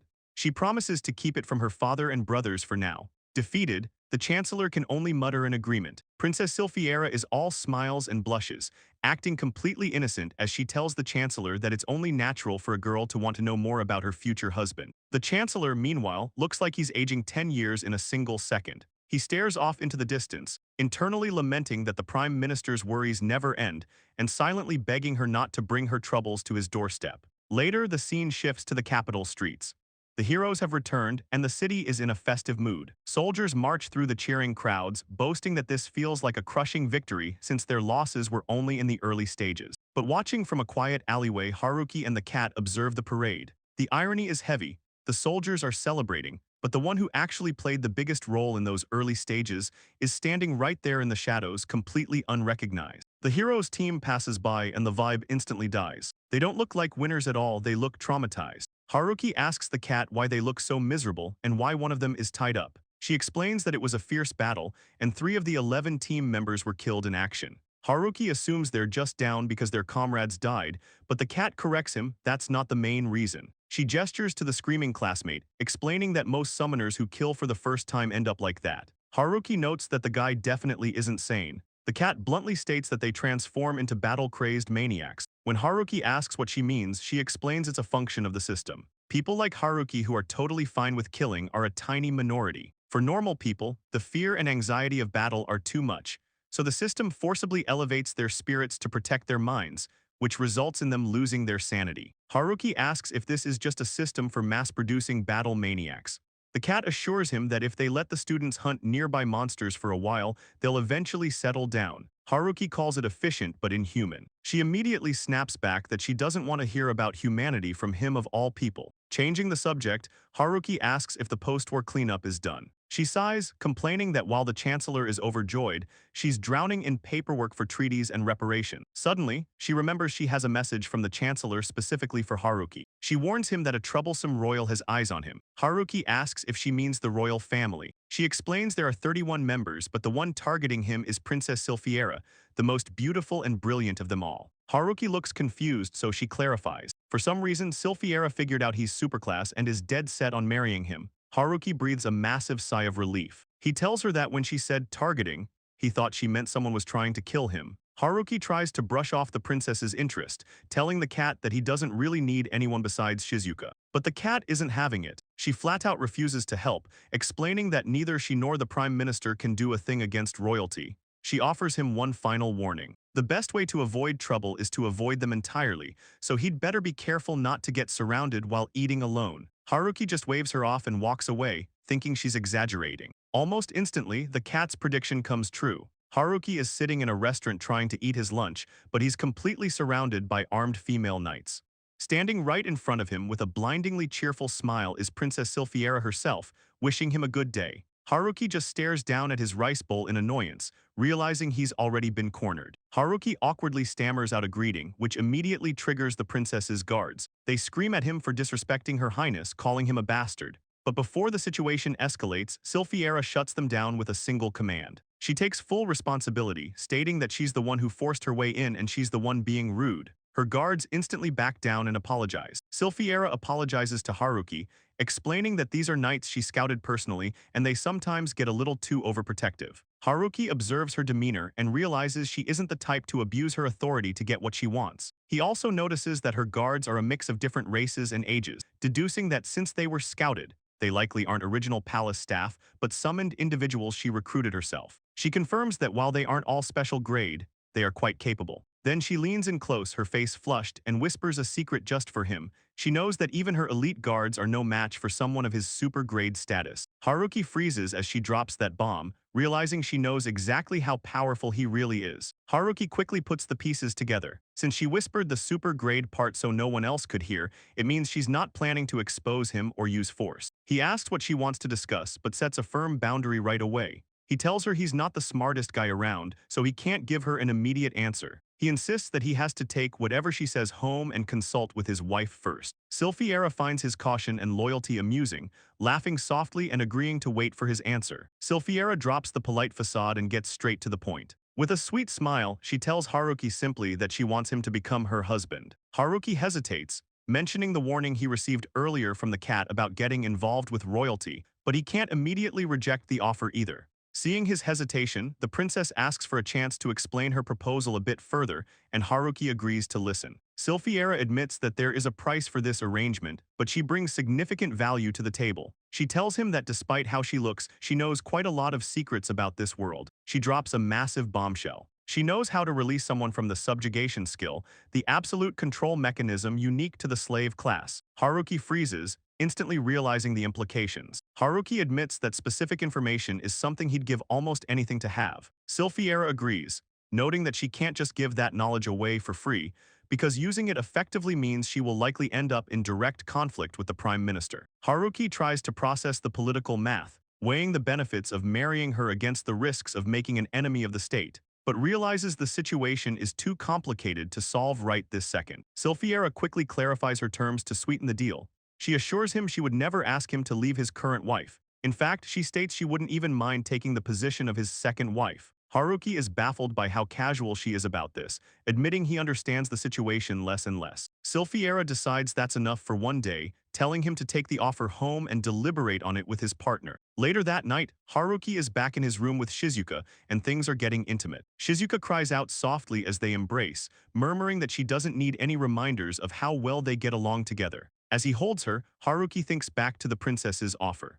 Looking at Shizuka, he says aloud that he really doesn't need a second wife after all. Shizuka, confused by the sudden comment in the middle of their intimacy, asks what he's talking about. Haruki decides it's time to come clean and begins to explain the truth about the princess's proposal. Haruki finishes recounting the entire encounter with the princess to Shizuka. Shizuka takes a moment to process everything, humming thoughtfully before offering her first impression. She tells him that staying neutral and not making any statements the princess could use as leverage was definitely the right call. Haruki beams, just happy to be praised by her. Shizuka immediately shifts back to analysis mode, trying to figure out the princess's true endgame with the little information they have. Shizuka cuts straight to the heart of the matter, asking if the princess is aiming for the throne itself. Haruki questions that, noting that she's only the second princess, but Shizuka points out that's exactly the motive. Since the first prince is the natural heir, the princess has no path to power unless she flips the board. To do that, she would need a backer with overwhelming power. Shizuka paints the picture clearly. If the princess secured a superclass summoner as her husband,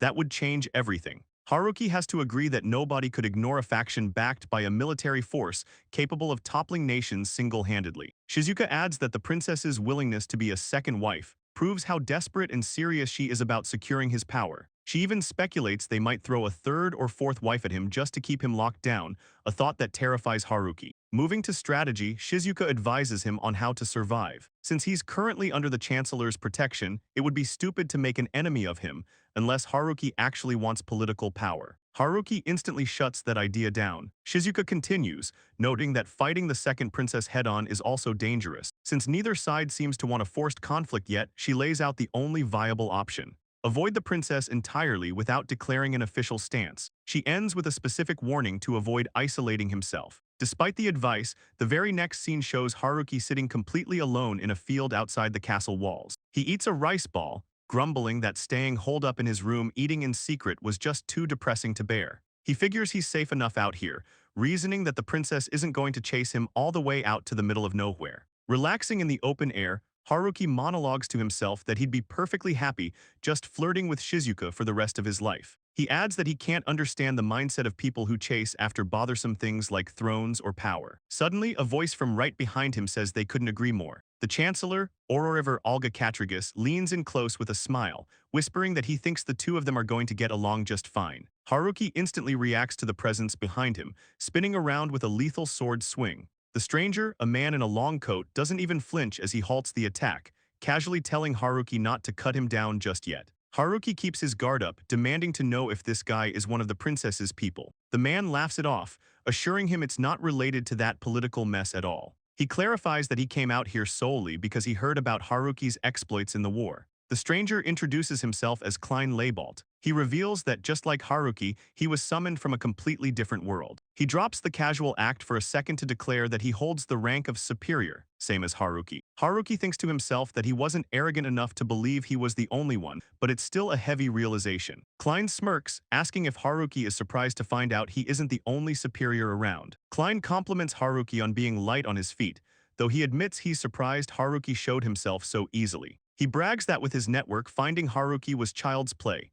When Haruki questions what he means by network, Klein gets to the point. He represents an organization that only Transcendentals can join, known as the Gathering of Transcendentals. He states plainly that he came here to scout Haruki. Haruki repeats the name of the group flatly, while Klein mentions he isn't even sure if Haruki qualifies to join yet. Haruki raises a hand to interrupt, politely asking if he can ask one question. Klein gives him the go-ahead. Haruki delivers a deadpan rejection, stating he's simply not interested. Klein is visibly shocked, his handsome senpai persona completely crumbling under the instant refusal. Haruki explains that to him, this secret organization sounds just as annoying as the throne politics he was dealing with earlier. Klein tries to salvage the conversation, insisting that everyone says that at the start, and begs Haruki to at least hear him out. Haruki turns his face away, muttering that he doesn't think he's ever going to get along with this guy. However, he relents slightly, telling Klein to make the explanation quick. Klein launches into his explanation. He states there are two types of superclass beings.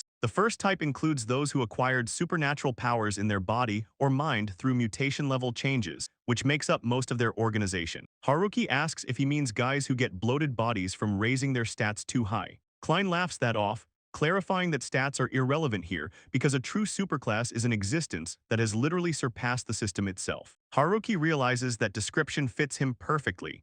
He receives almost no benefits from the system, yet he knows he wouldn't lose to anyone who relies on system buffs. Klein continues his explanation about what defines a superior. He states that the second condition is harboring an authority within one's body. Haruki questions the term, and Klein elaborates that an authority is essentially the power of a god. He admits they don't understand the principles behind it, but some people are just summoned with this divine power, which is the mark of a true superior being. Klein points a finger at Haruki, saying he suspects Haruki has one too. Judging by Haruki's track record, Klein names it the power to cut through anything, authority, scissors, or severance. Haruki repeats the name to himself, seemingly unsure. Klein decides he's done talking for now and reveals he also happens to be the examiner. He stretches his arms, ready to start the test immediately. Haruki reminds him that he never actually agreed to join their organization in the first place. Klein ignores the refusal, stating that gauging the strength of superiors across the land is one of their objectives anyway. He flares his energy, telling Haruki he's taking this test whether he likes it or not. Klein reveals his own power as hexagonal energy barriers materialize around him. He chuckles, telling Haruki that he also possesses an authority called Fortress. He explains it's specialized in defense and that ordinary system skills can't scratch even a single layer. He challenges Haruki, saying that if he really is superclass, he should be able to break through it. Klein gets a bit condescending, saying it would be cruel to ask a rookie to break every single barrier, so he'll consider it a pass if Haruki breaks just 5 sheets. Haruki considers this, noting that breaking the barriers would confirm if he really has this authority. Then Haruki abruptly shifts the topic. He asks his senpai a specific question, confirming that Klein is right-handed. Klein looks confused, asking what exactly he means by that. Immediately following his question about handedness, Haruki makes his move. He swings his blade in a clean, decisive arc. The sword doesn't just hit the barrier. It shears right through the hexagonal energy field as if it were paper, sending a severed arm flying into the air while confused gasps erupt from the sudden violence. The superior Klein stands there frozen for a split second, shock plastered across his face as he stares at the empty space where his right arm used to be. The reality catches up to him a moment later, and he collapses to his knees, letting out an agonizing scream. Klein writhes on the ground, clutching his bleeding shoulder and shrieking about his lost arm. Haruki calmly sheathes his sword, looking completely unbothered by the gore. He tells Klein that the barrier certainly looked tough, but he just cut with the specific intent of severing the authority itself, so the blade sliced right through the defense. Suddenly, a digital sound effect chimes in the air, and Klein freezes in terror. A system window materializes in Haruki's vision. A mechanical voice announces that the authority blockade has been successfully usurped from an individual named Rhine Leibold. Haruki is startled by the voice ringing inside his head. The system promptly asks if he wants to install this stolen power, offering a yes or no choice. In the background, Klein, identified by the system as Rhine, panics, realizing his very power is being stripped away. Haruki glances down at the pathetic figure on the ground. He wonders aloud if his senpai got the same notification, noting that the system says he snatched the authority away. Klein continues to sob and beg for him to stop. Haruki sighs, stating that bullying the weak isn't exactly his hobby. Deciding he doesn't really need the ability anyway, he presses "No" on the holographic interface. The system immediately responds that since the installation was rejected, the authority will be dismantled and converted into experience points instead. Haruki pauses, confused by that last part. Haruki opens his status window to check the results. The numbers on the screen go berserk as a massive amount of experience pours in. He stares blankly at the display, reading that he just gained 500,000 experience points. He asks out loud if this is some kind of joke, watching his total points skyrocket into the millions. Haruki stares intently at the status screen hovering before him. He reads the new entry listed under his job and skills. Authority, the Ripper. He mutters that this new item must be his true authority. As soon as he acknowledges it, the system voice chimes in, confirming that Haruki Ito has recognized the power. It announces that the optimization process is complete and the Ripper is now functioning correctly. Haruki looks back up, addressing the empty space where the battle just ended. He pieces it all together, explaining that he finally understands what an authority actually is. He realizes that you have to perceive the power correctly to properly install it, which is why it didn't click for him earlier when it was just described as severance. While Haruki talks, he reflects on the nature of this ability.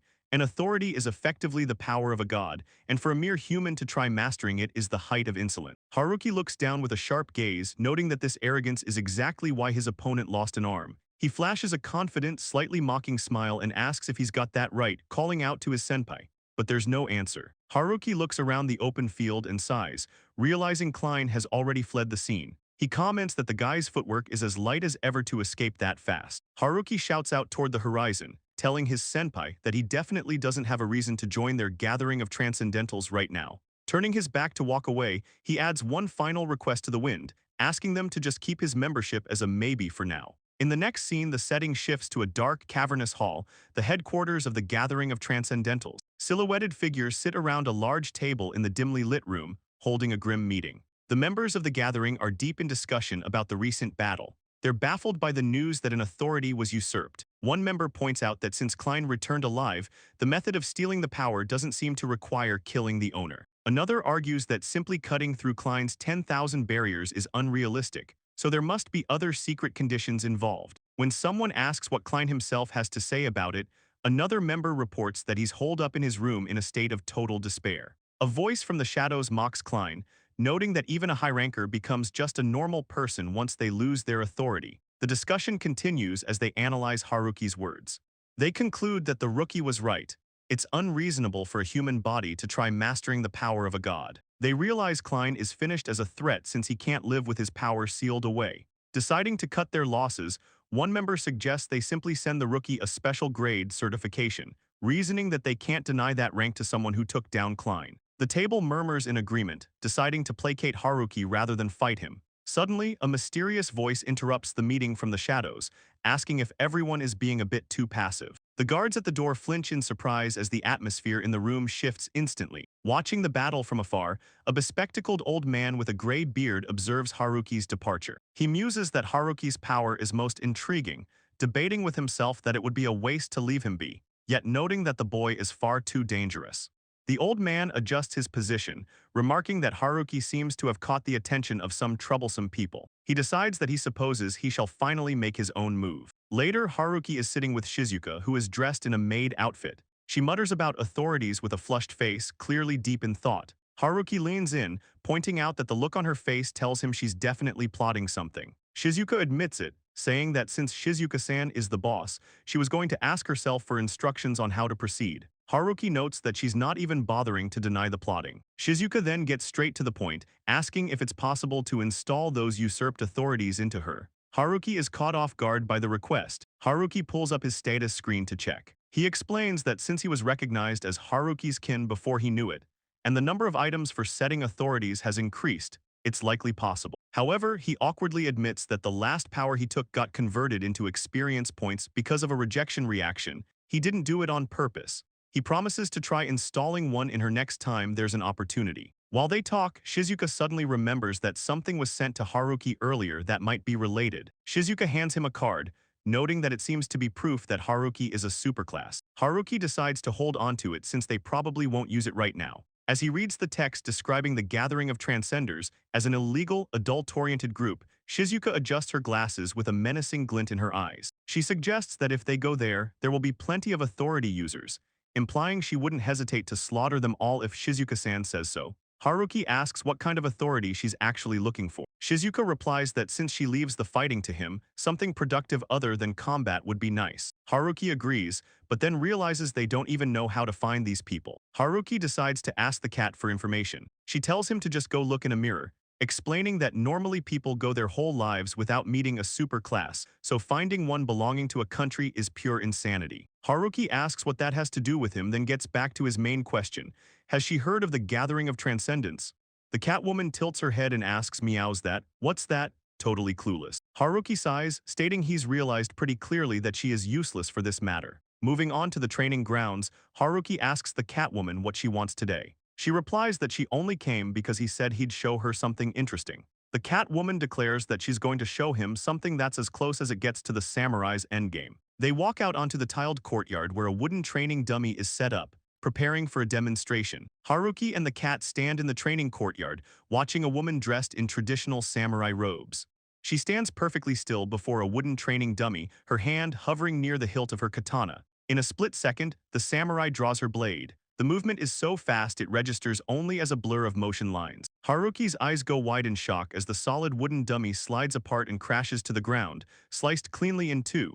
Haruki admits that he couldn't see anything at all. The cat explains that it was a perfect sequence of drawing and sheathing performed at a speed the human eye cannot follow. She introduces the swordswoman as Meika Miyashiro, the best samurai in the country and a candidate for special grade. Haruki asks if someone that skilled still isn't considered special grade. The Catwoman clarifies that special grade requires power equivalent to an entire army, pointing out that even if someone is unmatched one-on-one, they are still helpless against a crowd. She then adds that there is a troublesome phenomenon unique to the samurai class as they grow stronger. The Catwoman continues her explanation, stating that samurai users eventually get a rush out of cutting things down and turn into battle-crazed maniacs wandering in search of prey. She warns that while Meika looks calm now, she becomes a typical berserker in a fight who will slash at anyone, making her too dangerous to bring along as an ally. Haruki remarks that she sounds like a totally hopeless case. As he says this, Meika turns her head, fixing Haruki with a dark, twisted grin.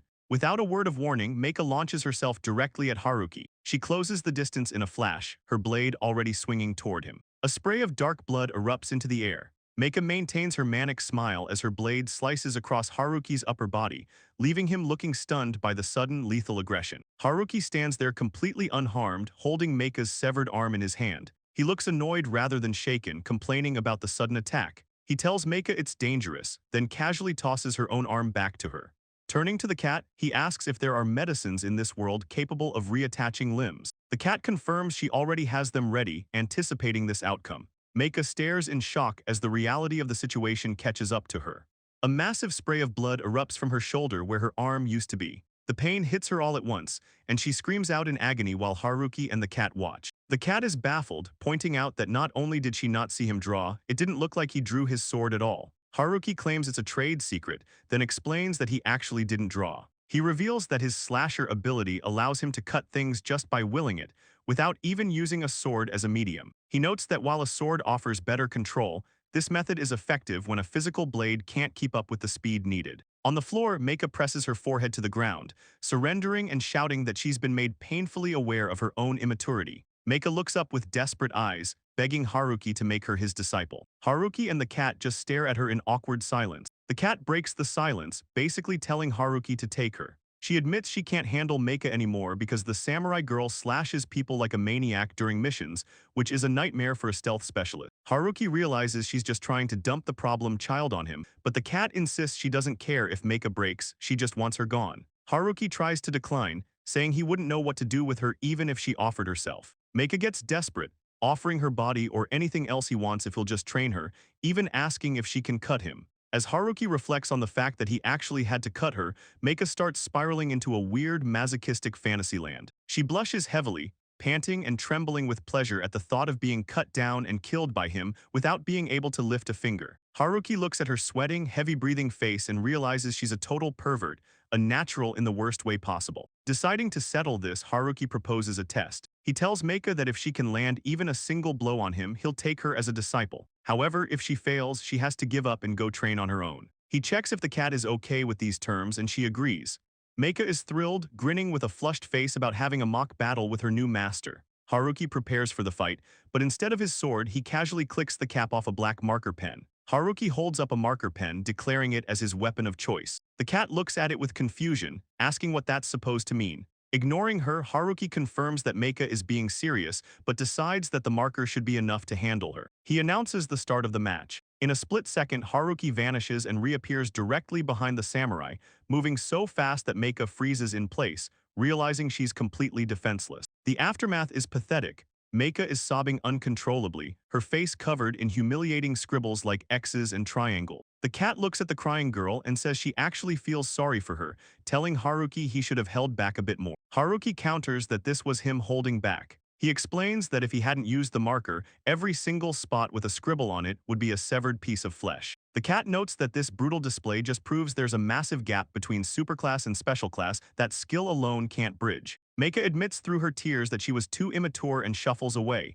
saying she'll go train and come back later. The cat looks at Haruki with disgust, accusing him of being the lowest kind of guy who makes a girl cry just to chase her away because he got bored. Haruki tells her to stop phrasing it like that since he was just following their agreement. As Meika leaves, the cat wonders if this defeat will ruin the thrill of battle for the samurai girl. Haruki just says he hopes that's the case. Later that night, Shizuka is dressed in a maid outfit and seems to be in high spirits. She praises Haruki for a job well done, noting that he really doesn't need someone like Meika by his side. Haruki notices her good mood and teases her, asking if she was perhaps jealous. Shizuka gets flustered and denies it, but then smiles warmly and tells him she'll give him a little extra service tonight.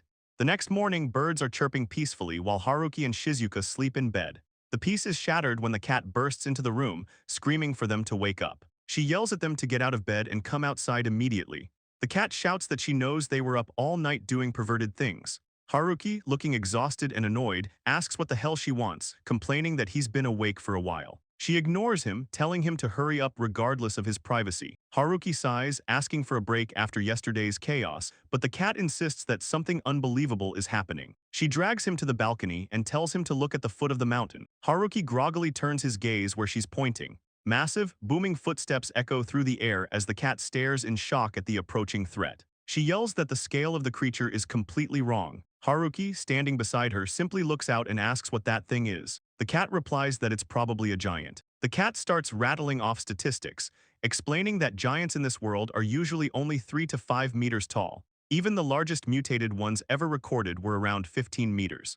She stresses that a mountain-sized giant shouldn't exist, yet she estimates this one standing at about 30 meters tall. Haruki listens to this terrifying information and gives a completely flat reaction, just saying, "Oh wow." Watching the monster advance, the cat wonders how it can even support its own weight, calling the physics of it ridiculous. She notes that if that thing reaches the capital, it means total annihilation. Haruki looks down at the battlefield and spots his classmate Nidu and the others trying to fight it. The cat confirms there's an intercept order in place, but the soldiers' attacks are like pouring water on a hot stone. The giant isn't even slowing down. Turning to business, the cat warns that the giant will arrive within an hour. She delivers the chancellor's order, telling Haruki to go stop it. Haruki looks at her blankly and asks if he's supposed to do that for free. The woman freezes, stunned by his attitude. Haruki calculates internally that he already has money and Shizuka, so he doesn't need anything from them. He tells her he'll just pack up and run away with Shizuka instead. The cat completely loses her composure, screaming and asking what kind of joke that is. Haruki replies that he's dead serious. Panicking, the cat hastily offers him a divine artifact as payment. Haruki asks what that is. She explains that it's a weapon said to be made by a god, valued as a national treasure with power beyond comprehension. It's the only weapon in this world compatible for equipping, and the summoner can store and summon it freely. Haruki considers the offer and demands the payment in advance. Resigned to his greed, the cat admits she knew he'd say that and hands it over. She shows him a short blade, explaining that she calls it Kodachi since she doesn't know the official name. She instructs him that once registered, the keyword change will switch his weapon mode. Haruki immediately says the word change, causing the blade to materialize in his hands. He inspects it, noting that it's actually pretty interesting. The cat snaps at him to stop playing with his new toy and go start the subjugation immediately. With the new kodachi in hand, Haruki looks up at the massive enemy. He casually remarks that maybe he should move a little closer to get in range. The cat standing behind him just lets out a confused meow, wondering what his plan is. Haruki stares up at the towering monster and laughs, noting that the perspective looks totally weird because of how huge it is. The cat starts panicking, stuttering, and asking if this situation will really work out somehow. Haruki agrees that it's ridiculous, but he decides to just go for it. Without any dramatic build-up, he says heave-ho and gives the air a lazy, casual slash with his new blade. The cat loses her mind, screaming at him and asking what he's doing standing there. She yells at him to go fight already. But Haruki just stands calmly with his sword at his side and tells her it's already over. The cat freezes, letting out a dumbfounded hanya noise as she stares at him. Suddenly, the 30-meter giant in front of them begins to disintegrate. Massive chunks of rock and sludge slide off its body, crashing down to the earth with a thunderous roar. The soldiers and onlookers below can only watch in awe as the mountain-sized threat crumbles into nothing. The scene shifts to a laboratory facility where two scientists in white coats are monitoring the battle on a large screen. A dark-haired female assistant confirms that the target has been defeated. The older, bearded doctor agrees, verifying that the mutant giant species is definitely down. The assistant notes that this result is just as the doctor planned. However, the doctor looks frustrated rather than pleased. He mutters that he didn't expect a win against a superior, class opponent to happen so effortlessly that he couldn't even collect proper data. He calls it impossible. The assistant holds up a black sphere, the core, and reminds him that the giant was just sludge formed by this core. Since they kept the core safely in the lab, the only way to kill the giant should have been to exhaust its mana. The doctor stares at the core, realizing that Haruki somehow bypassed the laws of their experiment. The giant wasn't defeated by mana depletion. It was destroyed instantly by something else entirely. Back in the laboratory, chaos erupts as the black sphere, the core holding the giant's life force, suddenly cracks.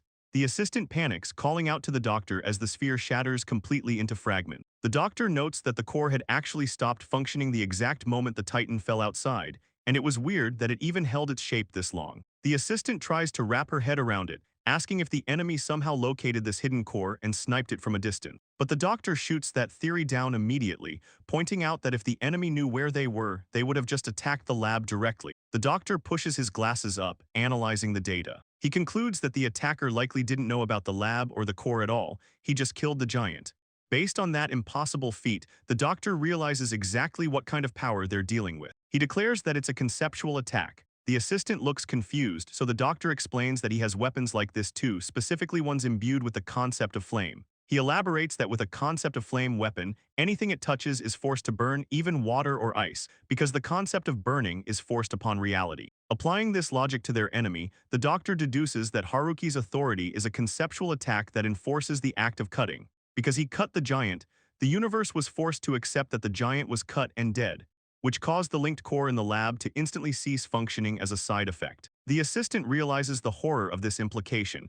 If you get cut, you die no matter what defenses or abilities you have. When the doctor confirms this, she yells out that it's totally cheating. The narration notes that authorities are the power of gods, so being unfair is just part of the deal. However, the doctor actually grins, finding a loophole. He argues that to survive, you just have to not get cut. If they can prevent the action of cutting from happening in the first place, the ability is easy to counter, so he doesn't see it as a major threat. While the doctor mutters to himself about the bigger mystery of how Haruki usurped someone else's authority, the assistant isn't so sure about his optimism. As she walks away to make her report, she quietly wonders if it's really that simple. Since the core in the lab was destroyed remotely, she suspects Haruki might be able to cut anything he perceives without even moving. She wonders if something like that is even possible to counter, but decides to stop worrying and let the doctor handle the heavy thinking. The scene shifts to the chancellor's office, where Ororiver is debriefing with the cat. The cat immediately asks if he's secured the next divine artifact, but the chancellor tells her not to ask for the impossible, complaining that the price for using their trump card is a massive pain. Getting back to business, the chancellor asks her how exactly the giant was defeated. The cat looks away and admits she doesn't know. The chancellor stares at her skeptically, pointing out that she was standing right next to Haruki when it happened. Back in the chancellor's office, the cat is absolutely losing it. She screams that Haruki just swung his sword randomly and somehow the giant dropped dead, demanding to know how he pulled it off. The chancellor stammers a weak response, but internally he decides that trying to rationalize the actions of a superior, being like Haruki, will just drive him crazy. He figures the best move is to stop thinking about how it works and focus on how to use it. Since Haruki seems to understand the concept of rewards, the chancellor notes that while the price for his help is steep, it actually makes him easier to control. He starts mentally preparing for the next payment. A few days have passed since the giant battle. Haruki is walking through the town streets alone, carrying a shopping basket. He explains that he and Shizuka had been busy testing the limits of his cutting authority and trying out various experiments on each other. However, since yesterday, their sessions got cut short and he actually got kicked out of their room. Haruki reveals the reason for his exile. Shizuka is on her period and her mood has turned absolutely lethal. He feels a little worried about leaving her by herself, but figures she'll probably be fine. Walking through the town, he thinks to himself that it's a bit lonely missing out on their daily intimate time, but decides to look on the bright side. Spreading his wings solo for a change has its own charm. Meanwhile, Shizuka is back in their room, lying in bed and looking miserable. She's sweating and in pain, thinking that today is definitely the worst day of the cramps. She feels guilty for making Haruki leave just so she wouldn't lash out at him, but she knows she had to do it. She decides the only strategy right now is to just lie quietly and rest until it passes. Just as she tries to relax, the air in the room warps. A dark, swirling portal opens up right next to her bed. A cheerful voice calls out a long hello, startling Shizuka out of her rest. A young man steps out of the portal. He has a casual vibe and introduces himself as Karma, a member of the Gathering of Transcended. He explains that his authority is teleportation, which is super handy but unfortunately means everyone treats him like a glorified errand boy. He immediately notices Shizuka giving him a death stare. He laughs it off, noting that she's looking at him like he's trash, and acknowledges that barging in uninvited was a bad move, asking if she's in a bad mood. Karma keeps talking, seemingly oblivious to the danger. He explains that his goal is just to secure Shizuka as a hostage because her partner, Haruki, looks too tough to fight head-on, so using her as leverage is just easier. He adds that he frankly doesn't care about her mood in the matter. Without saying a word, Shizuka reaches her hand out toward him. Karma pauses, looking confused. He asks if she's offering a handshake, wondering why she's being so understanding about being kidnapped. The handshake is definitely not friendly. Shizuka suddenly commands him to hand over his authority. Karma barely has time to let out a confused noise before a strange energy wave hits him. In an instant, Karma is left staggering and breathless, completely drained. He stammers, trying to figure out what just happened to him. A system report flashes in the air, confirming that the authority teleportation has been successfully usurped from Karma. However, the system notes that to install this power into Shizuka, it has to be detuned first. A prompt appears asking Shizuka if she wants to proceed with the detuning and installation. She stares at the screen, internalizing what this means. Since she has to detune it, she figures she isn't worthy of wielding the full power as it is. She thinks to herself that in the end, she really is just Haruki's subordinate. Despite the self-deprecating thought, she presses yes, and the system confirms she has received the pseudo-authority, teleportation. The knowledge flows into her instantly. Shizuka calmly explains that a world map has appeared in her head, letting her fly anywhere or move targets with almost no restrictions, all for the low cost of 10 experience points per use. She looks at the terrified Karma and asks if her analysis is correct. Karma is hyperventilating, finally realizing the truth. He stutters in horror, understanding now that the one with the terrifying power to steal authorities wasn't Haruki, it was Shizuka all along. Shizuka decides she's done with the conversation. She tells Karma that if he's not going to answer, he's just in the way, and abruptly banishes him through a dark portal. With the intruder gone, she immediately collapses back onto the bed, letting out a heavy sigh. The adrenaline fades and the cramps return. She decides that detailed testing of her new godlike powers can wait until after her period is over. Haruki's narration reflects on the nature of his power, which sounds like a joke but has been verified as real. He explains that since he can cut anything, the first major test was cutting space itself, which is how he closed the distance instantly during the fight with the giant. But the testing didn't stop there. Next, they tested if he could cut time. The idea was to see if he could release slashes that would tear through time and space to strike later. He set this up by unleashing several slashes in advance, assuming Shizuka might be attacked, and then threw a pebble at her to trigger the reaction. The experiment was a success. The pebble was sliced apart instantly. Haruki continues explaining that these slash reservations don't just react to ill intent automatically. Shizuka can now unleash them at her own command. He named the technique slash reservation and has granted her tens of thousands of them. Effectively, Shizuka now has combat power nearly equal to his own, though each reservation burns 10 experience points. Haruki's internal monologue wraps up as he walks down the hall. Since his authority allows him to sever just the authority from a person, like when he stole from Klein, He spread rumors that Shizuka possesses a reserved slash specifically designed to sever authorities. This acts as a deterrent, so even if a superclass enemy attacks, they'll hesitate. He thinks to himself that running into such powerful enemies shouldn't happen easily anyway. He enters the room saying he's home, and Shizuka welcomes him back warmly. The warm welcome immediately takes a sharp turn. With a terrifyingly sweet smile, Shizuka casually mentions that while Haruki was away, she went ahead and usurped an authority. Haruki breaks into a cold sweat, telling her that her smile is actually pretty scary. He stammers a reply, but internally he realizes the frightening truth. His wife might actually be the strongest person of all. They review her status screen, which lists her as Haruki's kin and shows the new pseudo-authority, teleportation. Shizuka calmly analyzes her new abilities. She notes that she can stock up on several pseudo-authorities, but she can only set and use one at a time. She sighs, complaining that having to reconfigure her setup every time she switches lacks immediacy, so she concludes that she really isn't suited for combat. Haruki, sweating profusely at her casual analysis of godlike power, just awkwardly agrees with her. Shizuka suggests that since they have this new power, they should use teleport to travel around the world. Haruki agrees that it sounds nice. In an instant, they warp out of the room. The scene shifts to show the kinds of places they're visiting: dangerous forests filled with armed beastmen, dark dungeon ruins crawling with skeletons and spiders, and rocky wastelands inhabited by lizard warriors. Haruki and Shizuka continue their test run, warping into a populated town. Shizuka comments that their previous stops were just full of monsters, but Haruki notes that those wild places didn't exactly have much charm. As they walk down the street, a loud, boisterous laugh echoes through the area. Shizuka sarcastically adds that if you were to ask if this town had any charm, the answer is still up for debate. They spot the source of the noise: a heavily armored soldier screaming for women to be brought to him. Haruki recognizes the guy as a fellow summoner. He explains to Shizuka that some summoners pump their stat modifiers so high that they lose control and let their lust overflow. The soldier spots Shizuka immediately. He calls out to her, commenting on her chest size, and aggressively grabs her arm, declaring he's going to have some fun with her tonight. Shizuka's expression goes ice cold behind her glasses. She simply states that he is in the way.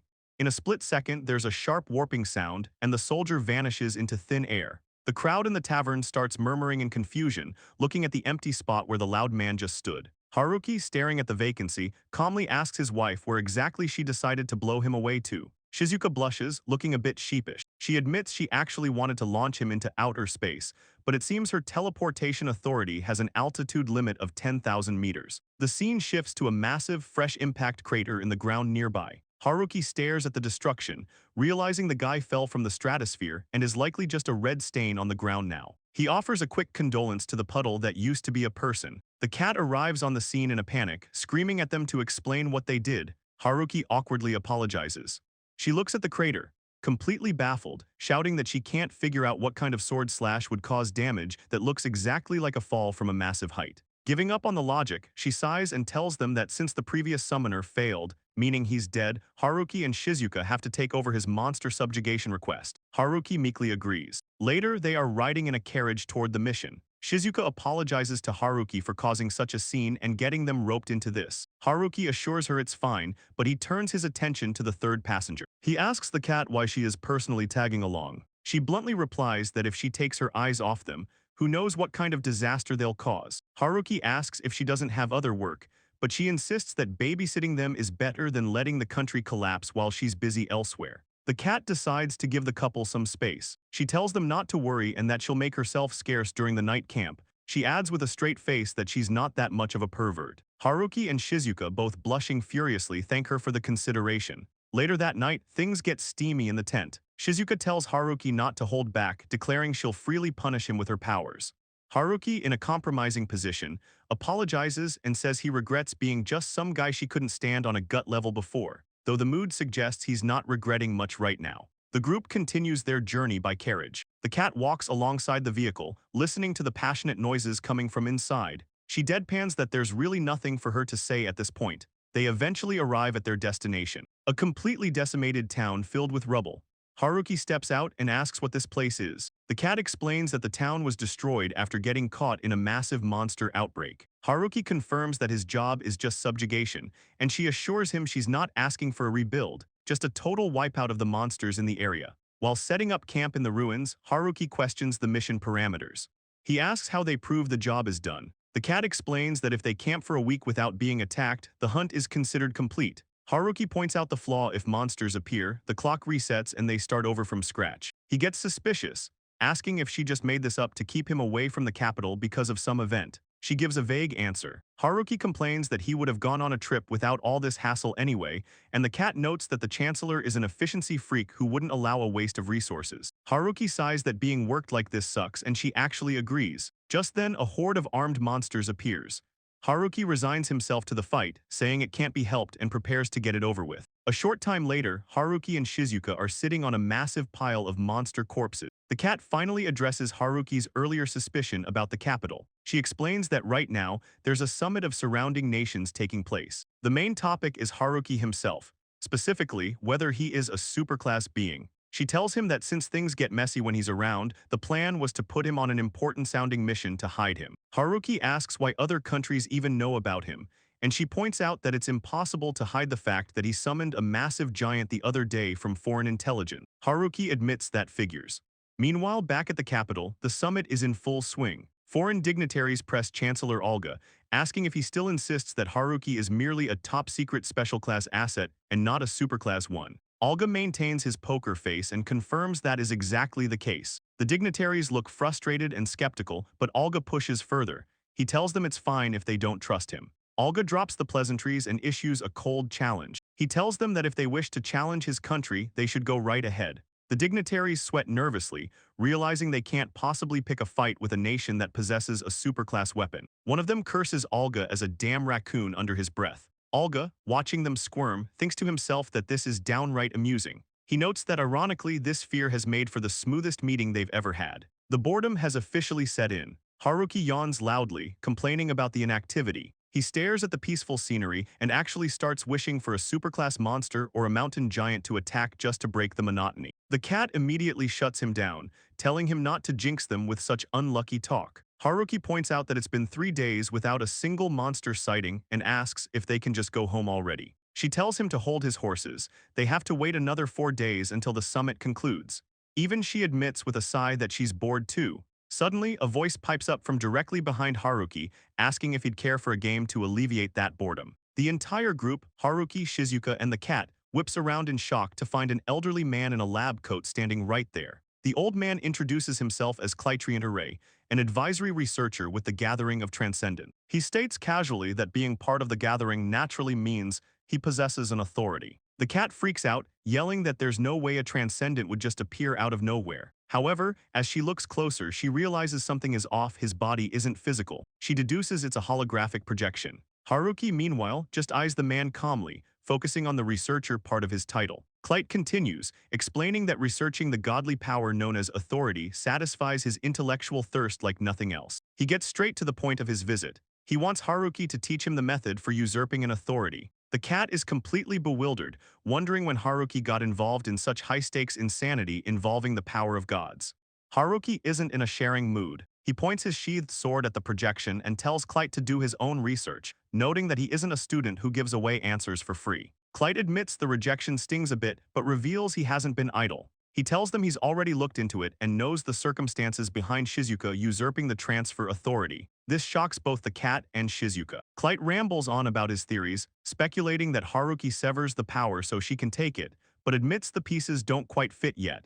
His researcher's intuition tells him something is off. The cat looks over at Shizuka in horror, realizing the maid is just as abnormal as Haruki. Since Haruki won't talk, Klein decides to take a more direct approach to his studies. Suddenly, fully armored soldiers warp into existence, surrounding the group. The cat panics while Shizuka is left confused, thinking she had already usurped the transfer power and wondering how someone else is using it. Klein explains that as a researcher of divine powers, he managed to reproduce the teleportation ability to some extent, even if his version is incomplete. Klein observes the battlefield through his projection, analyzing the soldiers he just summoned. He counts 5 of them and identifies them as mutated superclass types. He admits that while they don't possess an authority, their raw strength rivals the superclass. He calculates that facing 5 of them at once is a death sentence even for an authority user. Haruki listens to this analysis with a bored expression, clicking his tongue at their arrogance. He mockingly repeats their logic, that depending on the authority, powerless people like him wouldn't stand a chance.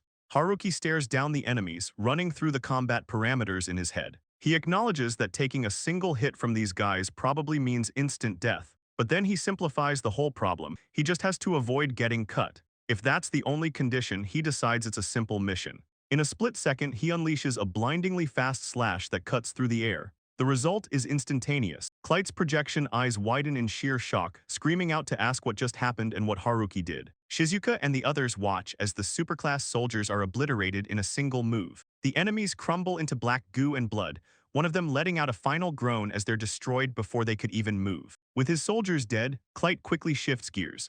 He mutters that Haruki doesn't seem to have any special power or authority after all, just skill. He calls it unfortunate but decides he'll still capture Haruki to figure out the source of that strength later. He considers Haruki a decent haul anyway. Realizing the danger, Klein decides it's time to cut the connection. He laughs nervously, apologizing as he tries to deactivate his projection and make his escape. The scene shifts to a laboratory where the real Klein and his assistant are watching the feed. Klein is sweating bullets, terrified by the anomaly he just witnessed, asking what the hell Haruki is. His assistant is trembling beside him, calling the whole thing scary. Suddenly, a voice cuts through the air right next to them asking if he thought he could run away. A hand physically reaches out of the viewing screen, or perhaps through space itself, and grabs Klein by the face. The assistant screams for the professor as he's violently yanked forward by the mysterious force. Back on the battlefield, Haruki looks confused as the fabric of space seems to spit something out. Klein's actual body lands with a heavy thud right in front of the group, looking completely disoriented. Klein is sitting on the ground, completely losing his mind over the physics of what just happened. He stammers that teleportation shouldn't work like that without knowing the target's exact location, and screams that pulling a target from that far away is supposed to be impossible. Haruki just looks down at him and honestly replies that he has no clue how it worked, bluntly stating he doesn't even have an ability like that. Shizuka stands next to him, just letting out a confused huh. Suddenly, Shizuka reaches out and aggressively grabs the female assistant's head. The woman screams in terror, begging her to stop. As Shizuka makes contact, she realizes something, and a system window pops up announcing that she has successfully seized the authority of wisdom from the individual named Regilica. Haruki cheerfully notes that he's obtained a wonderful authority, while Shizuka, looking a bit more sinister, confirms this is exactly what she was after. The cat starts freaking out, demanding an explanation and asking if the secret about authorities has been exposed. She's yelling about usurpation, completely losing her cool. Shizuka calmly asks if she really wants to know, warning her that if the Supremes find out, they might come after all of them. Haruki, not wanting to deal with the cat's nagging, puts on a fake robotic voice and pretends to be a disconnected phone line, saying call rejection activated Naya, and telling her the number is out of service.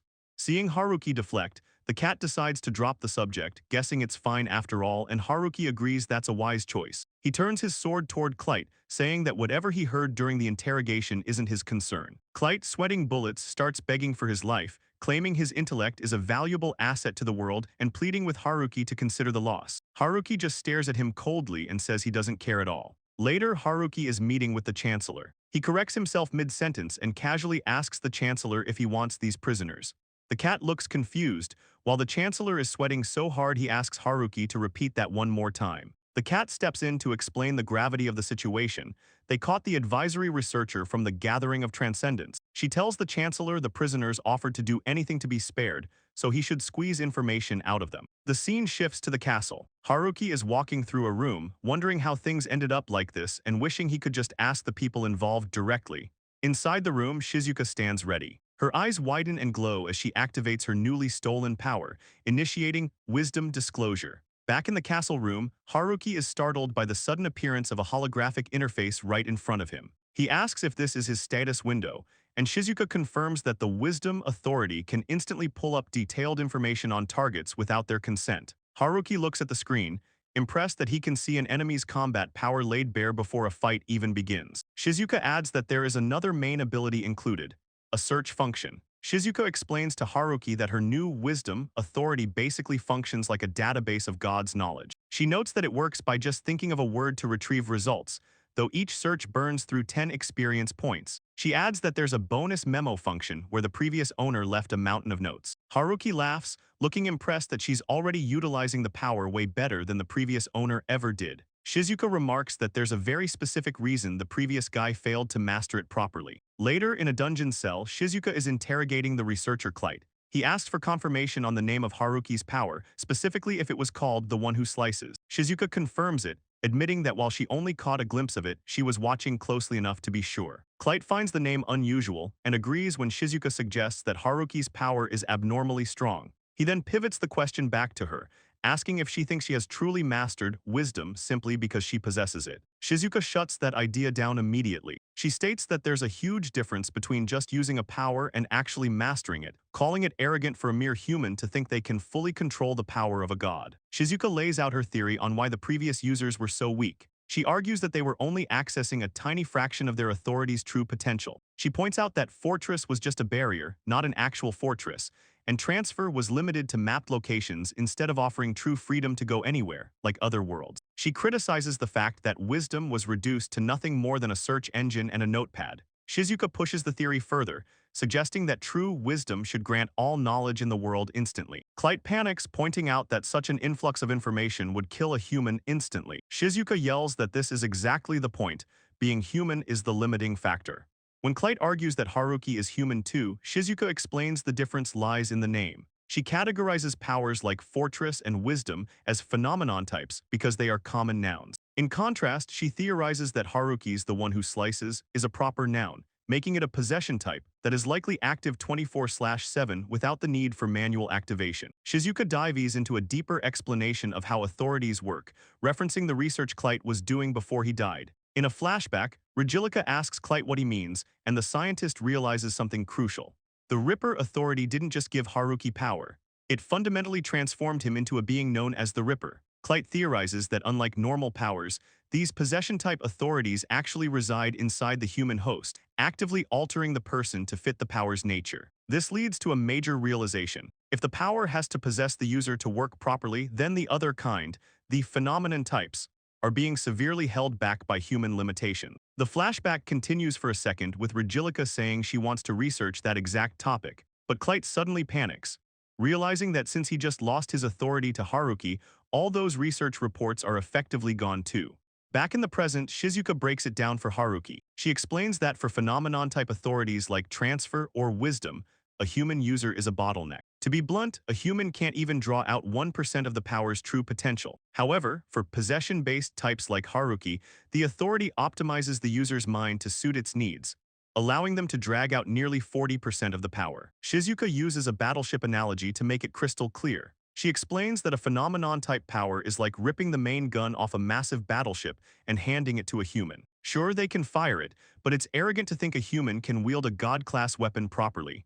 It's nowhere near its full potential. On the other hand, the possession type places the user in the captain's seat with a fully optimized crew. They might be firing smaller guns, but they have total control. That's why in a fight, the possession type wins. She adds that the pseudo-authority she stole has been detuned to match her level basically.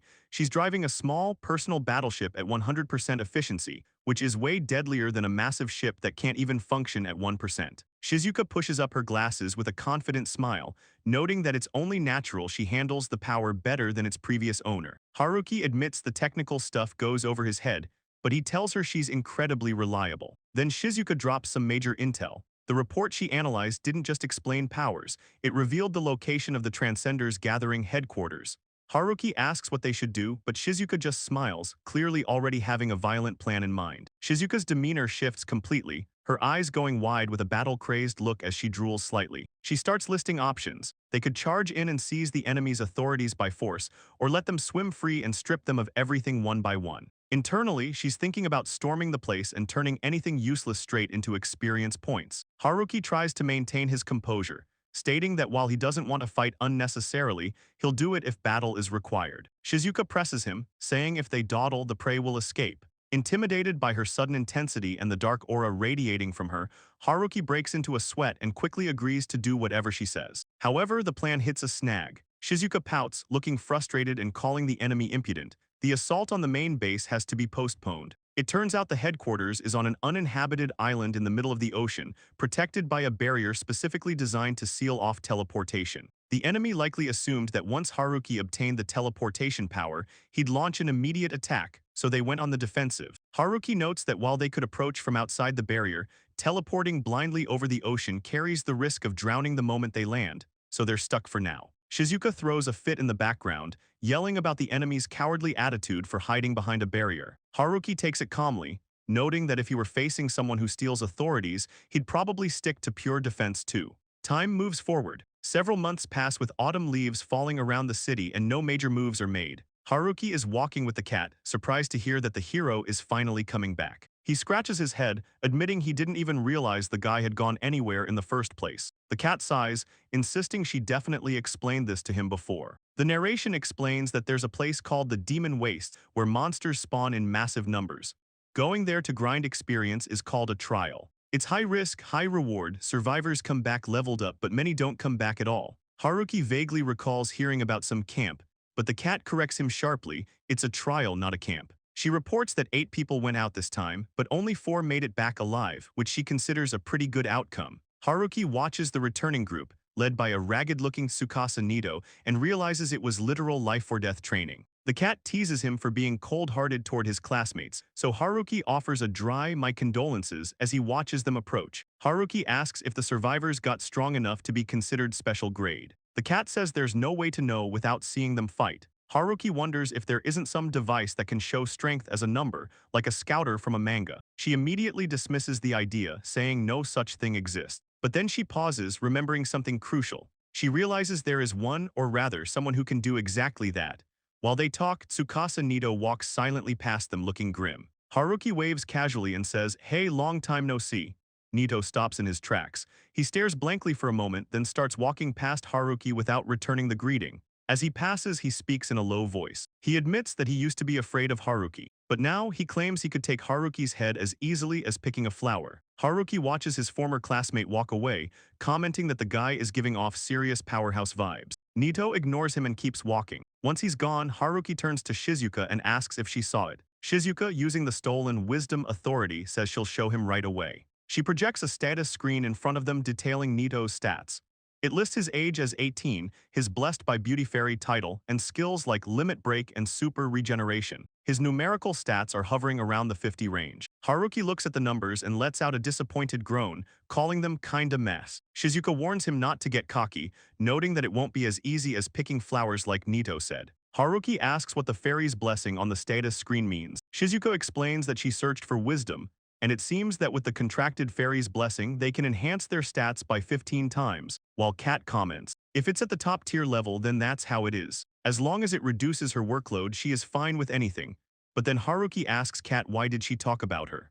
They said something about how she would be easy to defeat. Kat admits that she just talked about it. In the background, Nito has collapsed on his knees. They collapse to their knees in despair, but since they're a hero, they'll bounce back eventually, so we can just leave them be. Haruki and the cat are walking down a palace hallway. Haruki admits he feels kind of bad about the situation with Nito, but the cat tells him not to say things he doesn't mean. Changing the subject, Haruki asks if there's any progress regarding the gathering of transcenders. She explains that the chancellor has a policy of ignoring anyone above superclass strength. Basically, if something massive shows up, the plan is just to dump the responsibility onto Haruki and her. She adds that she's prepared a new divine weapon as a reward for his work. Haruki calls her thorough and teases that he'd love to see her get flustered at least once, but she claims she actually gets flustered pretty often. Their conversation turns to the chancellor. She describes him as neither a good person nor a bad one, just a worker who prioritizes the country above all else. Haruki agrees with that assessment, noting that the man doesn't seem to act out of selfish motives. As the scene shifts, Haruki's voiceover continues. He remarks that just because the chancellor isn't bad, it doesn't mean he should forget that he was dragged to this world against his will. He has no intention of getting friendly with the leadership. The cat agrees that maintaining that kind of distance is just right. Meanwhile, inside a private room, Shizuka is sitting alone at a table, dressed in her maid outfit. She's staring intensely at a small ball in her hand, deep in thought. Shizuka hurls the ball at a wooden board with a hole in it. It bounces off with a dull thud. Haruki walks in right at that moment, looking confused, and asks what exactly she's doing. Shizuka greets him and explains she was developing a special technique. She wanted to see if she could pull off an ultimate move she calls in the rock. She describes using her teleport authority to intentionally trap an enemy inside an object, like fusing them into stone. Pointing at the ball on the floor, Shizuka admits that it seems the technique won't work. She explains that the target of teleportation is system protected.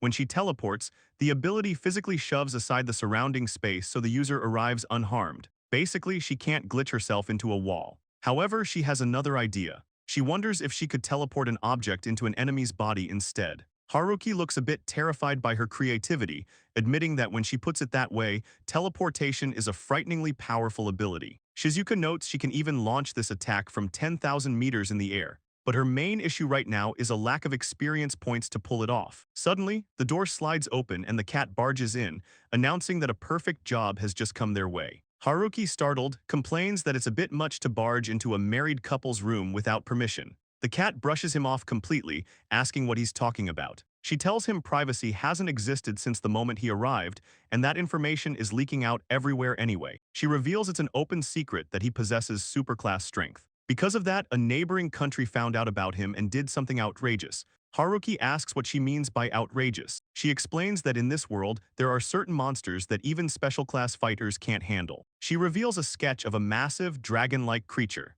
Some idiot from the neighboring country led one of these monsters into Garderow without permission because they couldn't deal with it themselves.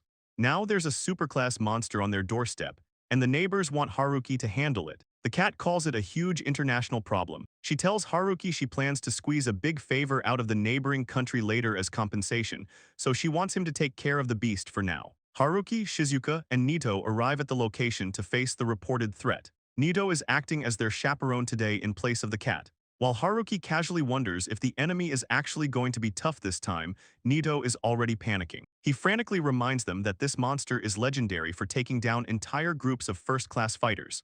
Looking at Shizuka in her maid outfit, Nito loses it, yelling that it's too dangerous and demanding to know why Haruki brought a woman to a battlefield like this. Completely ignoring Nito's freakout, Shizuka steps forward. She mutters that she needs to earn some experience points and immediately activates her ability, Teleport Transfer. Nito just stares at her, shouting in confusion as she engages the beast. The spell hits the massive lizard, but nothing happens. The creature is simply too large. Shizuka realizes she can't capture a target that big within her transfer range. Haruki observes the failure calmly, noting that even her 10,000-meter technique has physical limitations. Unfazed, Shizuka decides that if she can't teleport it, she'll just have to switch tactics. She casually remarks that she'll just lop its head off instead. Shizuka raises her hand and activates a different skill, /reservation. Black energy begins to form around the monster. In a split second, massive black slash marks tear through the air. The giant lizard's head slides cleanly off its neck, blood spraying into the air. Nito watches with his eyes popping out of his head, terrified by the overwhelming violence, while Shizuka stands there looking completely composed. With the battle over instantly, Shizuka checks her status window, looking a bit disappointed by the loot drop. Haruki sighs, realizing that in the end, most of the experience points flowed to him anyway. In the background, Nito's mind has apparently broken, and he's just laughing hysterically at the absurdity of their strength. Later, the scene shifts to the cat, who is absolutely furious about the incident. She screams that she'll never forgive the neighboring country for dumping this on them and vows to make it a massive international issue. Haruki tells her to make sure she adds his share of the reward to the compensation claim, and she aggressively agrees to handle it. Haruki stares in confusion as the cat presents him with a blonde girl kneeling on the floor. The cat explains that the girl is a sacrifice. The neighboring country sent her over, begging Haruki to accept the girl and do whatever he wants with her in exchange for his forgiveness. The girl keeps her head bowed low, trembling and pleading for Haruki to calm his anger. Haruki isn't interested, telling the cat that he really doesn't need a sacrifice. She explains that the Prime Minister's threats worked a little too well, and the other country sent their most treasured saint as a desperate show of sincerity. They can't just send her back or the other nation will panic. When Haruki asks what he's supposed to do with her, the cat casually tells him to do whatever he wants, or just get rid of her if she's annoying. Unsure of how to handle this, Haruki turns to Shizuka, saying he needs to discuss it with his wife first. Shizuka immediately suggests making the new girl Haruki's personal maid. Haruki decides to interview the girl. She introduces herself as Aristora, adding that they can call her Alice if that's easier. Haruki asks the most practical question first: has she ever done housework? Alice stammers that she'll do her absolute best, which Haruki correctly interprets as a no. He uses his wisdom skill to check her status, noting she has the Saint job class and a Holy Spirit blessing. For a local of this world, her stats seem pretty average to him. Shizuka and Haruki discuss Alice's Saint class right in front of her. Shizuka explains that saints are blessed with mysterious luck that saves them in danger, though Haruki thinks that doesn't sound very enviable. He then critiques her Holy Light skill, noting that since saints can't use experience points, their healing magic is inefficient compared to basic potions. Poor Alice looks completely lost, asking what exactly a saint is supposed to be. Shizuka bluntly replies that for many, it's just a fancy title, basically a brand name. Shizuka continues her dark history lesson, explaining that saints aren't meant for combat. In the past, they were actually human sacrifices fed to giant monsters to calm their rage, a last resort for when a beast couldn't be defeated. Haruki notes what a terrible fate that is, but Alice suddenly gets pumped up. She declares that if a mighty monster attacks the nation, she'll fulfill her duty as a sacrifice splendidly. Haruki immediately shuts that down, telling her that won't happen because any monster like that is just going to become experience points for him. Later, a loud crash and a scream echo from the kitchen. Haruki, relaxing on the bed, asks how Alice is holding up. Shizuka walks in and calmly reports that their new maid has just broken her third dish of the day. In the background, Alice stares at the shattered pieces of a plate, looking defeated. 2 weeks have passed since Alice joined the household. As Shizuka and Haruki watch the girl scrubbing the floor in the background, Shizuka comments on the time flying by. Haruki is less impressed, noting that despite the time, her cleaning skills haven't really improved at all. Ignoring the critique, Shizuka asks Haruki point-blank what he thinks of their new maid. Haruki tries to dodge the vague question by saying she's doing her best, but Shizuka presses harder, asking specifically if he thinks she's cute. Haruki panics at the sudden trap question, asking what she's talking about. Shizuka clarifies her own feeling,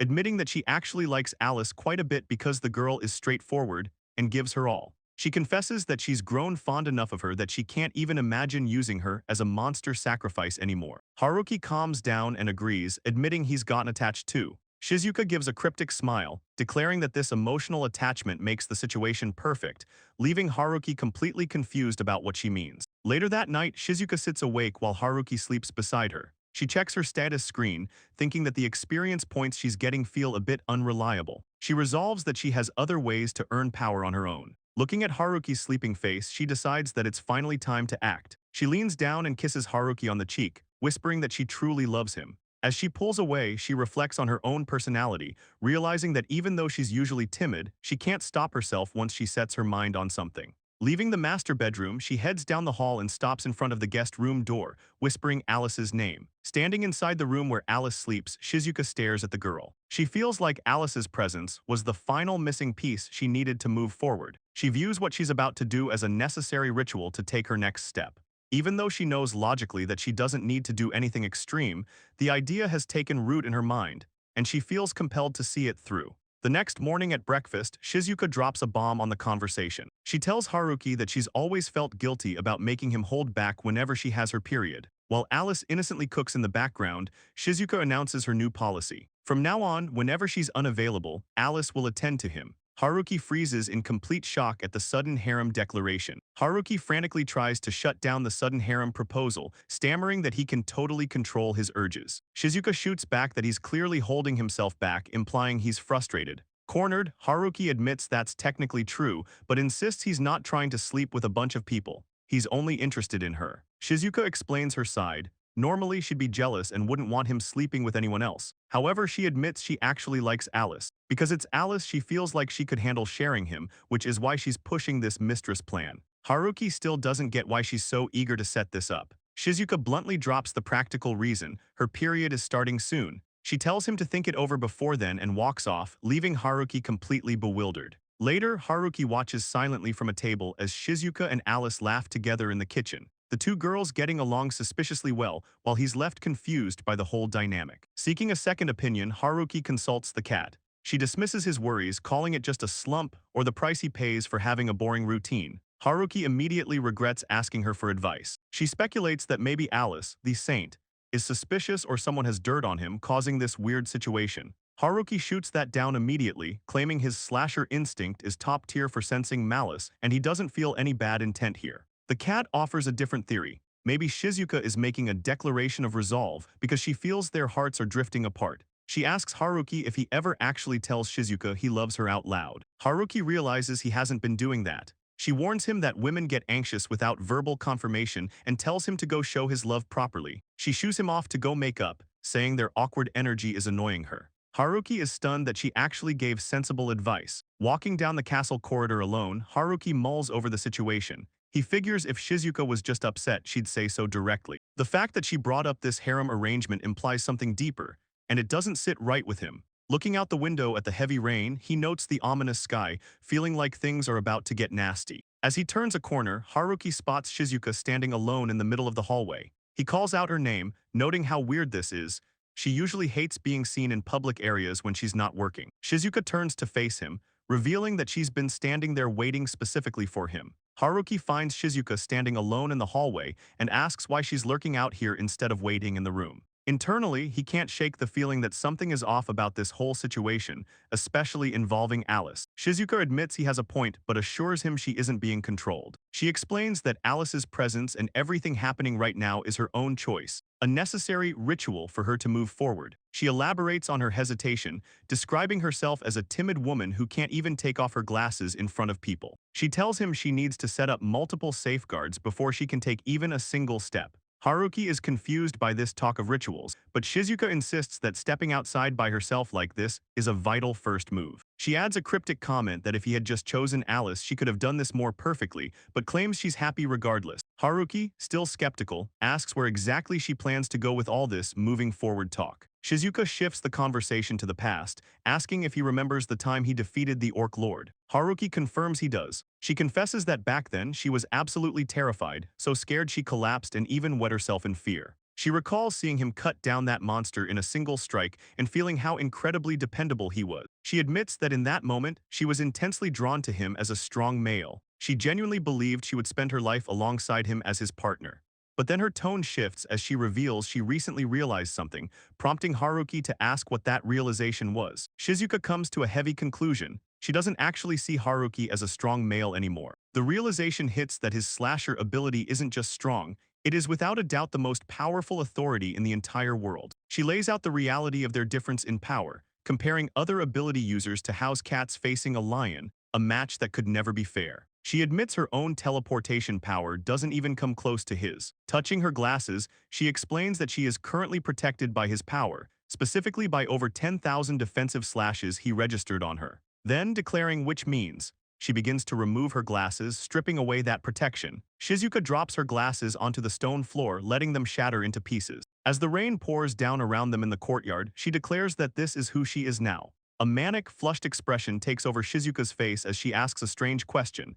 Doesn't he think he is stronger than Haruki? Haruki, sensing the dangerous shift in her demeanor, asks straight up if she's planning to betray them. Lightning cracks through the sky, illuminating the tension. Haruki keeps his hand near his sword and demands to know what she means by someone being stronger than him. Haruki presses her to explain what she's actually trying to say. Shizuka lays it all out. She claims she can live perfectly fine on her own in this world and doesn't need to cling to a strong male anymore. Haruki asks so what, and Shizuka continues, stating that her days of being under a man's protection end right here. Instead, she declares that she'll be the master now, she will be the one taking Haruki under her protection to keep him safe. Confused by this sudden role reversal, Haruki just asks how she plans to do that. Shizuka loses her composure completely, her face twisting into a dark, obsessed smile.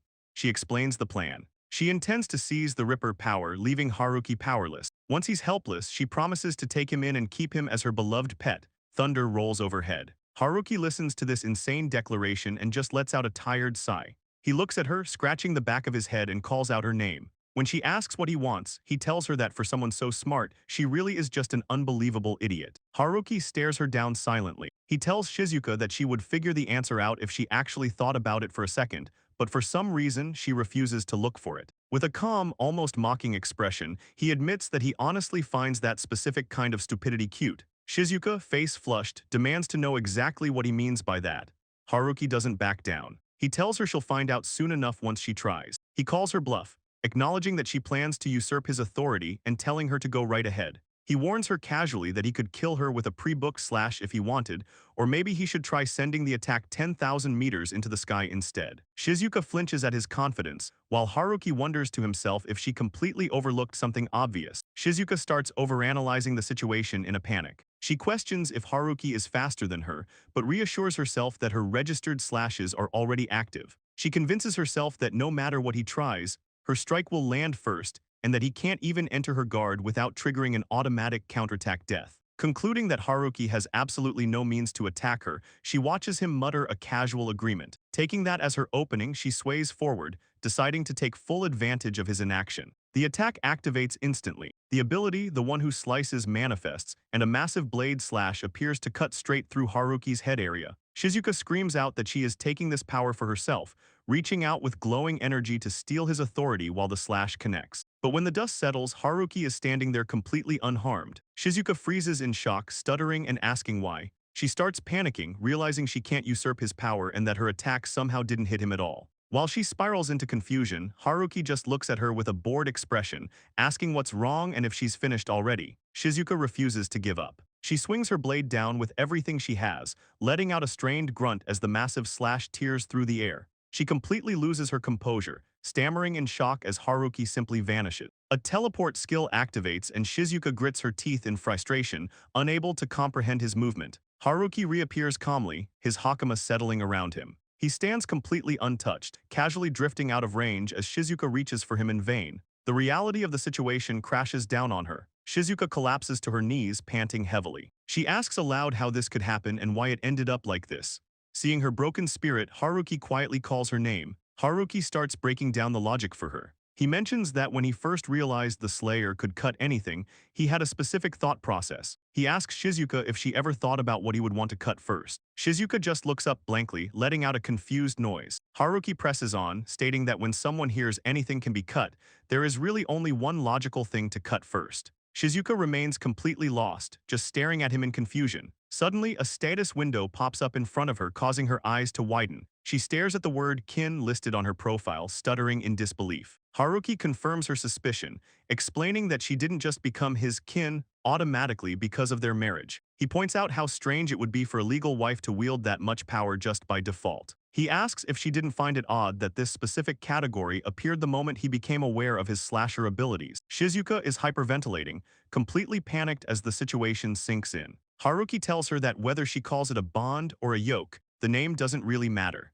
He explains that he severed the connection to the one who held absolute command over her, the chancellor. He couldn't stand the thought of his beloved wife being bound to someone else, so he was the first to cut that man's control down. Haruki breaks down the mechanics of what happened. Since the slave system requires a bond to always be connected to a master, he used the same method he uses to usurp authority to reconnect that bond to himself. The moment he did that, Shizuka became his retainer through the subjugation skill. It turns out the Chancellor had tampered with the summoning circle to get the command power without the duty of protection, which is why Shizuka's status sheet was blank before Haruki took over both roles. Haruki continues, pointing out that up until this very moment, he had never exercised his absolute command authority. Because of his silence, neither the Chancellor nor Shizuka realized he was actually the current master. Since a slave has no right of attack against their master, her attack on him was nullified instantly. He looks down at her, telling her that if she had just done a little research with her wisdom skill, she should have figured this out right away.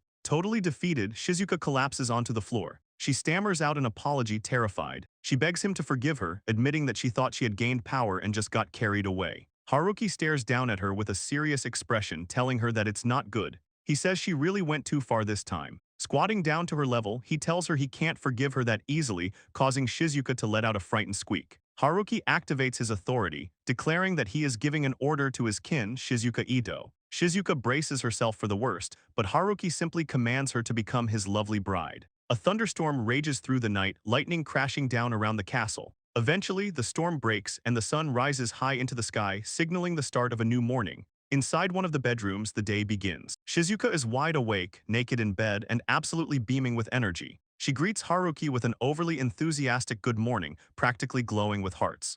Haruki, still waking up, stares at her in silence, sweating a little at her intensity before awkwardly managing an okay. Shizuka cheerfully announces that breakfast is already ready and urges him to get up. In the dining room, Alice sits at the table, staring blankly as she remarks that this morning feels quite different from usual. She watches the scene unfolding next to her with a deadpan look, thinking that these two are really something else. Beside her, Shizuka, now dressed in a maid outfit, is happily spoon-feeding Haruki, calling him master and telling him to say "ah." Haruki explains the situation, noting that this is just how it works now. Up until this point, Shizuka had never been given a direct order by him, which allowed her to retain her own personality. The Chancellor had exploited a loophole to control slaves while letting them keep their free will by not fulfilling the duty of protection. However, Haruki's authority is different.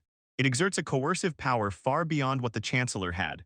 Once an order is given, it births a fierce loyalty in the subject, replacing their personal will with a supreme sense of bliss in obedience. Now the only thing left is a follower who finds happiness solely in obeying him. Shizuka clings to Haruki's arm, humming a happy tune while pressing herself against him. Haruki looks exhausted, thinking that he actually liked the old Shizuka better and knew this personality shift would happen, which is why he avoided giving orders in the first place. Despite her current behavior, he suspects that deep down, the calculating part of her mind is already plotting another rebellion, one that accounts for her past failure. He wonders why she even tried to rebel in the first place, concluding she probably just did it because it seemed doable, noting that you can't really stop someone when there's no clear logic behind their actions. Haruki turns to Shizuka and points out that right now, she's just acting the part of an adorable wife under his command. He theorizes that if she were to actually become an adorable wife for real, the command would be considered fulfilled and she might return to normal. However, the fact that the order is still active means part of her mind is still calculating and faking it. He tells her to hurry up and become his truly adorable wife. Shizuka smiles sweetly and promises to do her best, though she quietly wonders to herself if she can actually pull that off. The story shifts to Alice's perspective for a moment. She recalls the exact moment she first met her husband,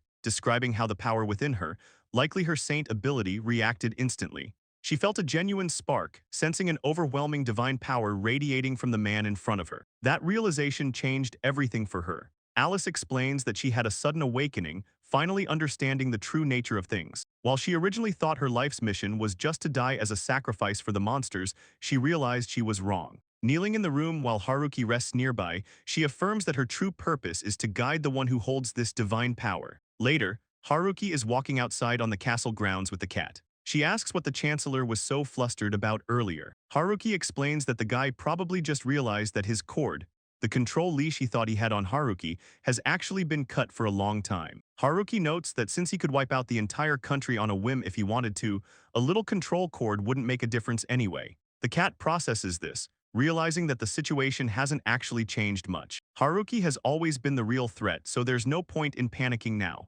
Haruki sets a boundary, telling her that as long as they don't touch his reverse scale, his absolute trigger point, he has no intention of destroying their position. The cat agrees that things remain the same, then pivots to a more salacious topic. She asks if the saint was tasty, mentioning that she prefers them a bit more mature herself. She drops a crucial detail. A saint only works as a sacrifice if she's still a virgin. Haruki lets out a small laugh and jokes that if that's the case, maybe he should hurry up and sleep with her to ruin the sacrifice plan early. Back in the living quarters, Alice is happily humming to herself while cooking in the kitchen. Haruki wanders in behind her and casually says good morning while playfully touching her waist, causing Alice to let out a startled scream. Alice immediately yells at him, calling him master, but insisting this is something what Drake would do. Haruki shamelessly counters that if she's going to move around like that, of course someone will notice. Alice stammers that she wasn't wagging anything, but Haruki ignores her, musing to himself that while her rear end is top tier, he just can't get excited about her small chest size.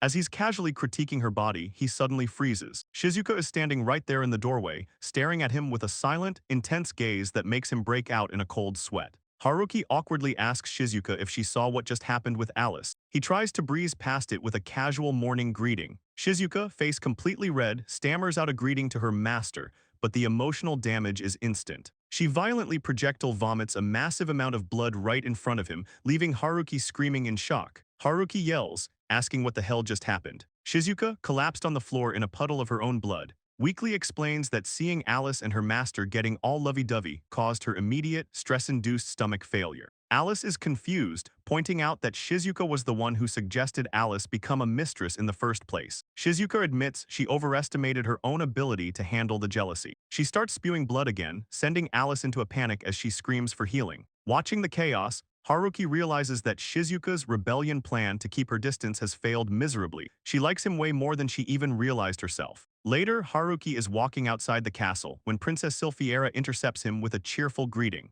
Haruki stares at her blankly for a long moment before genuinely asking who she is, causing the princess to freeze in disbelief. Silphiera explodes, screaming that she's the second princess of the country and she can't believe he forgot her. Haruki quickly backpedals, lying that he remembers, though internally he notes he just remembered something he'd rather have forgotten. Silphiera immediately switches gears, bringing up the rumor that he took the saint as a mistress. She argues that if he's already taking mistresses, there's no problem making her his second wife. Haruki plays dumb, and when she insists she's the devoted type, he flatly rejects her and keeps walking. Refusing to give up, Silphiera yells after him, demanding to know what she has to do to make him her husband. Haruki stops and suggests that maybe if she dropped her political ambitions, he'd consider it. To his surprise, Silfiera turns bright red and looks away, quietly murmuring that her pursuit of him isn't about ambition anymore. Haruki looks at her, confused by the sudden shift in tone. Silfiera abruptly ends the conversation, saying she'll come back later. As she walks away, Haruki notes that she seems more on edge than usual. He wonders briefly what's going on with her,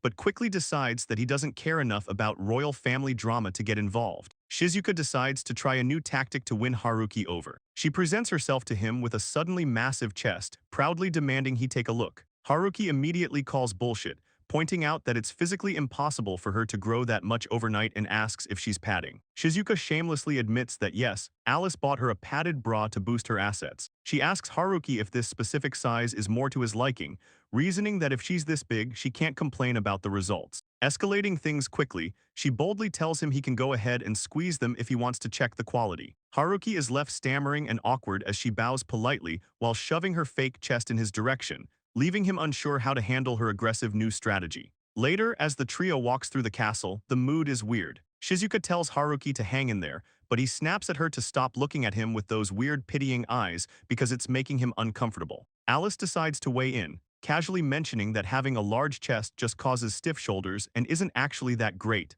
A humble brag that instantly annoys Shizuka, who accuses the maid of feeling superior because her assets are real. Shizuka explains her master plan. If she becomes a woman with a chest big enough to tempt Haruki, she can control him and guide him properly. Haruki listens to this nonsense politely, but ultimately just tells her she should really stop wearing the fake bra. Alice ignores this and tells Madam Shizuka that she needs to train her heart to be strong enough to handle it when Alice and Haruki eventually sleep together. Shizuka, taken aback, asks how she's supposed to do that. Alice suddenly strikes a dramatic pose and starts reciting a monologue about the hardships of being a saint who has to build both a body and a strong heart for her mistress. Haruki realizes Alice is reading directly from Shizuka's secret diary, specifically an entry titled Ultimate Collection of Cool Lines. The sheer embarrassment of having her cringy private writings read aloud causes Shizuka to instantly vomit blood and collapse again. Haruki is baffled that she actually keeps a book like that, while Alice panics as her mistress goes down for the count. Later, Haruki is on a mission with the cat. They're discussing their target, bandits and pirates.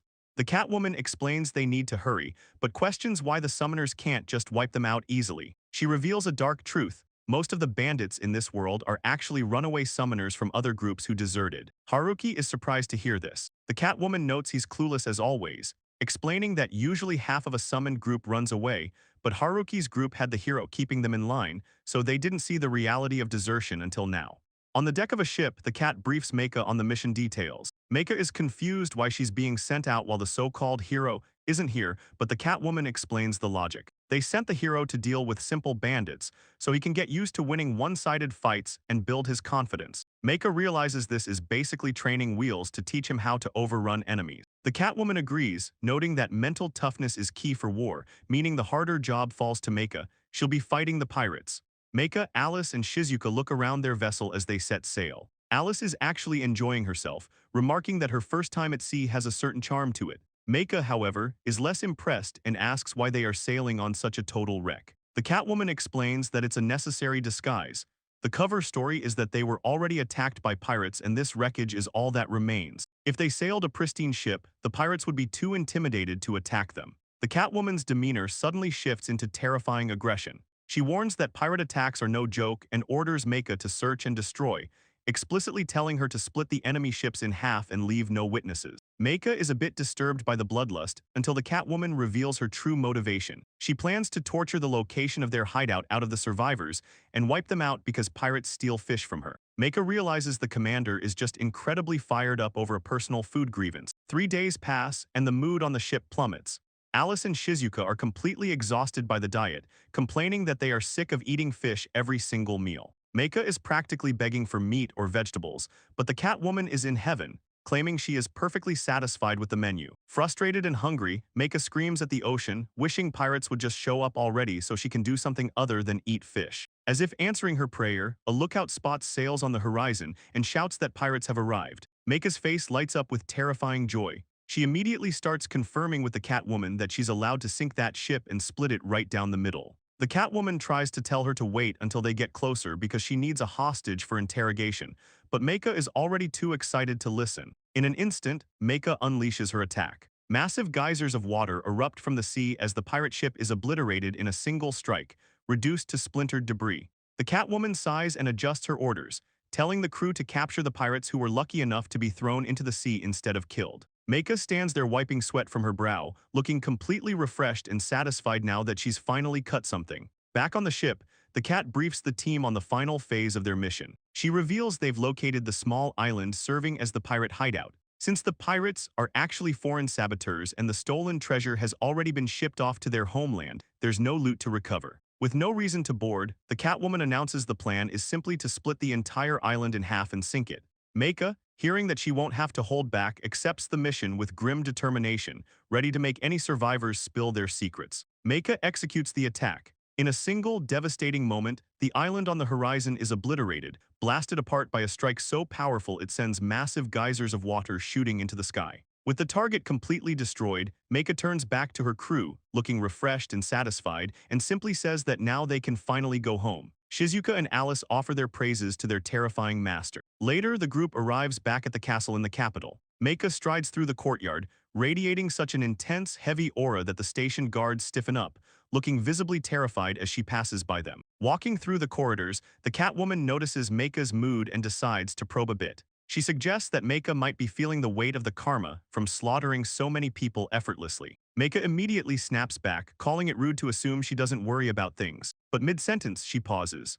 A blank look crosses her face as she tries to recall the last time she actually felt guilty or worried about killing, only to realize she can't remember ever feeling that way. The Catwoman isn't surprised, noting that Manga has always been like this. Alice, observing the conversation, activates her analysis skills. She explains that this lack of remorse is due to the slasher job class. The class itself possesses the user, optimizing their mind and powers specifically for cutting enemies down, effectively removing emotional barriers like guilt. Shizuka realizes that's why Manga's composure is practically unbreakable. The Catwoman decides to poke the bear one last time. She grins and suggests that maybe it's not the class at all, maybe Manga was just born a heartless, rotten scoundrel by nature. That does it. Manga keeps a bright, terrifying smile on her face as she starts unsheathing her katana, asking if this is one of those times it's okay to get angry. Alice frantically jumps in, screaming for her master to stay calm before she cuts down their own commander. The scene shifts across the sea to the kingdom of Starliana. Inside the royal castle, a tense meeting is underway among the country's top officials. Standing by the window, the Starliana officials stare out at the horizon where the island used to be. One of them confirms that the target was indeed erased. Another notes that the entire island and forward base are gone, declaring it without a doubt the work of a supreme class being. They discuss the rumors about the old Tanuki, Chancellor of Gardera, realizing he wasn't lying about having a supreme under his command. A young official with a headband remarks on how rational Gardera's supreme seems to be. He points out with a hint of envy that only the island was lost with no collateral damage, meaning this being can perfectly control their immense power. The conversation turns to their own situation. An official explains that superclass beings usually have broken minds or miss crucial parts of their hearts.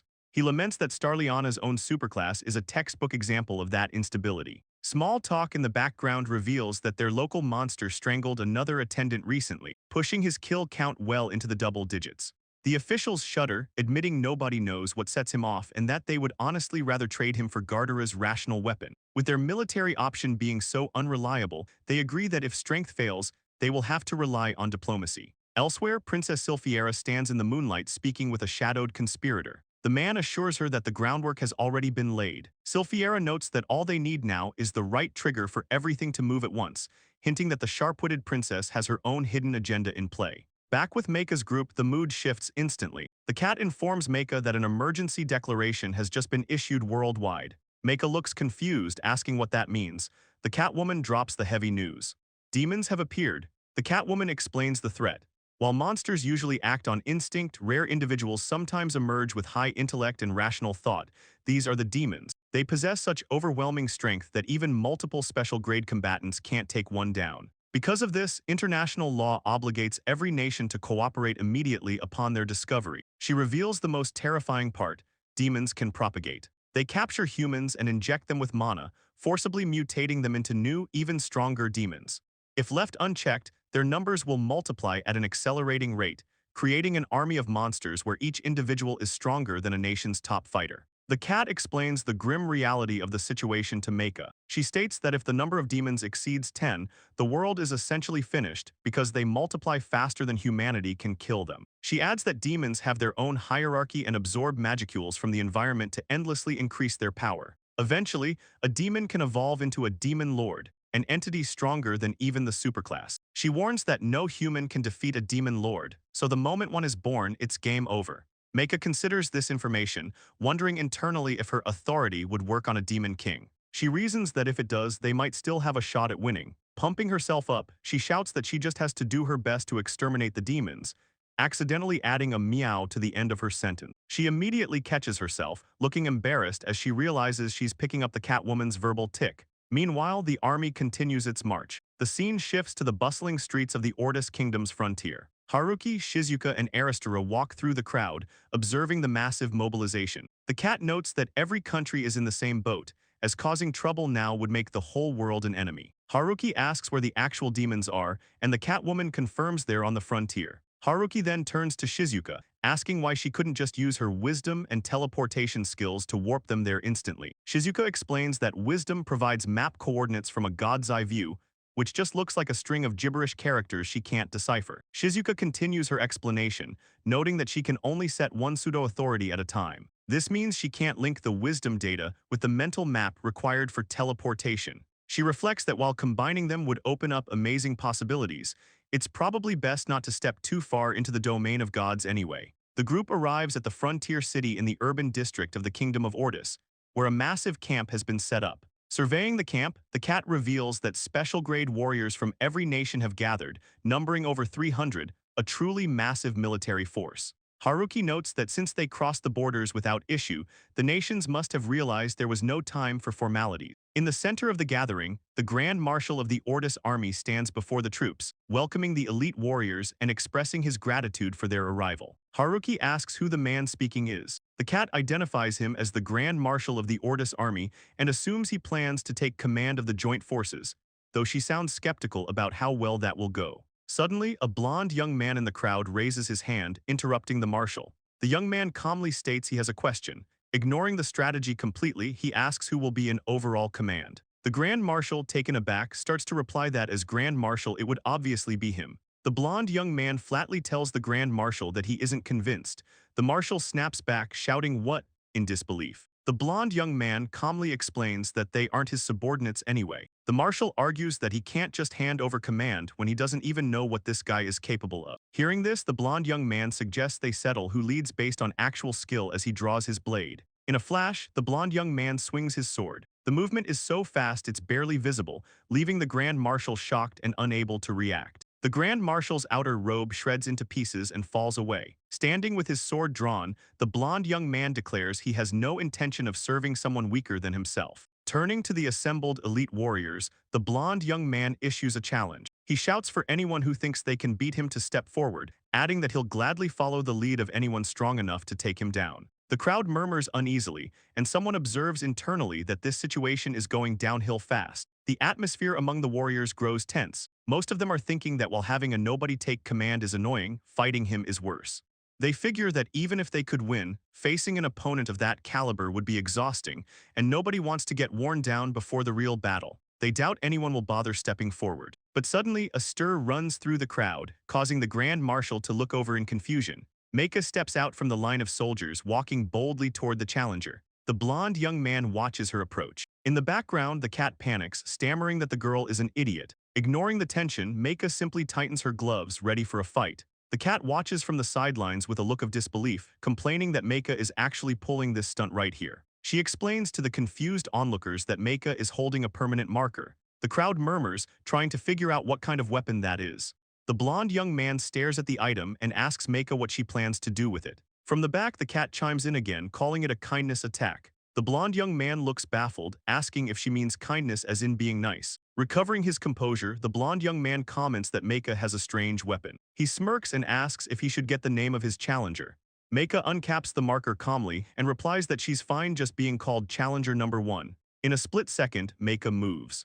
The speed is so intense that the blond young man flinches violently, his eyes widening in shock. He touches his cheek, stammering in confusion. Meika stands perfectly still and tells him that counts as one death for him. The blonde young man demands to know what she means. Meika explains that the fact she was able to draw a line on him means she could have easily cut him. The blonde young man interprets this as a lesson, assuming she's sparing him to teach him something, but the cat calls out that Meika isn't doing it for such a soft reason. Enraged by the mockery, the blonde young man snaps and lunges forward with his weapon. He screams that she's really done it now. The blonde young man thrusts his massive mechanical spear forward with explosive force, trying to impale her. The attacks come in a furious barrage of stabs, but Meika weaves through them effortlessly. As she dodges the lethal strikes, she casually reaches out with the marker, saying up we go and end there. When the flurry ends, the blonde young man is left panting with a triangle, a circle, and an X scrawled across his face like a game of tic-tac-toe. The crowd erupts into a massive cheer, but the reality of the situation is a bit less heroic. Meika kneels over the defeated blonde young man, sweating bullets and looking genuinely panicked. She stares at the marker in her hand and admits she actually ran out of ink. Trying to save face quickly,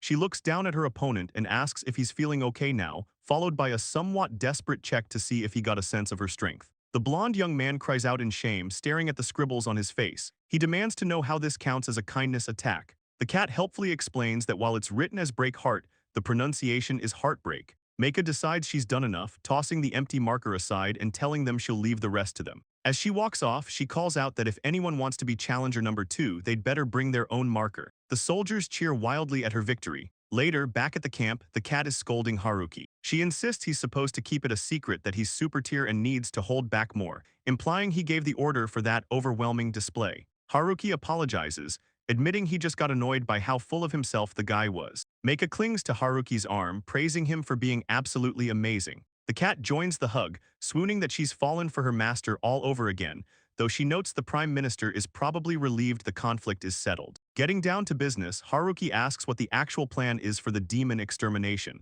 The cat explains that the search starts tomorrow morning. Each country will search independently, and if they find anything, they'll call for nearby reinforcement. Haruki scoffs at the plan, calling it half-assed after all that drama about command rights. The cat points out that trying to force everyone to cooperate would only result in them dragging each other down. That night, things get intimate in the tent. The cat comments from under the sheets that Haruki was horny even at a time like this.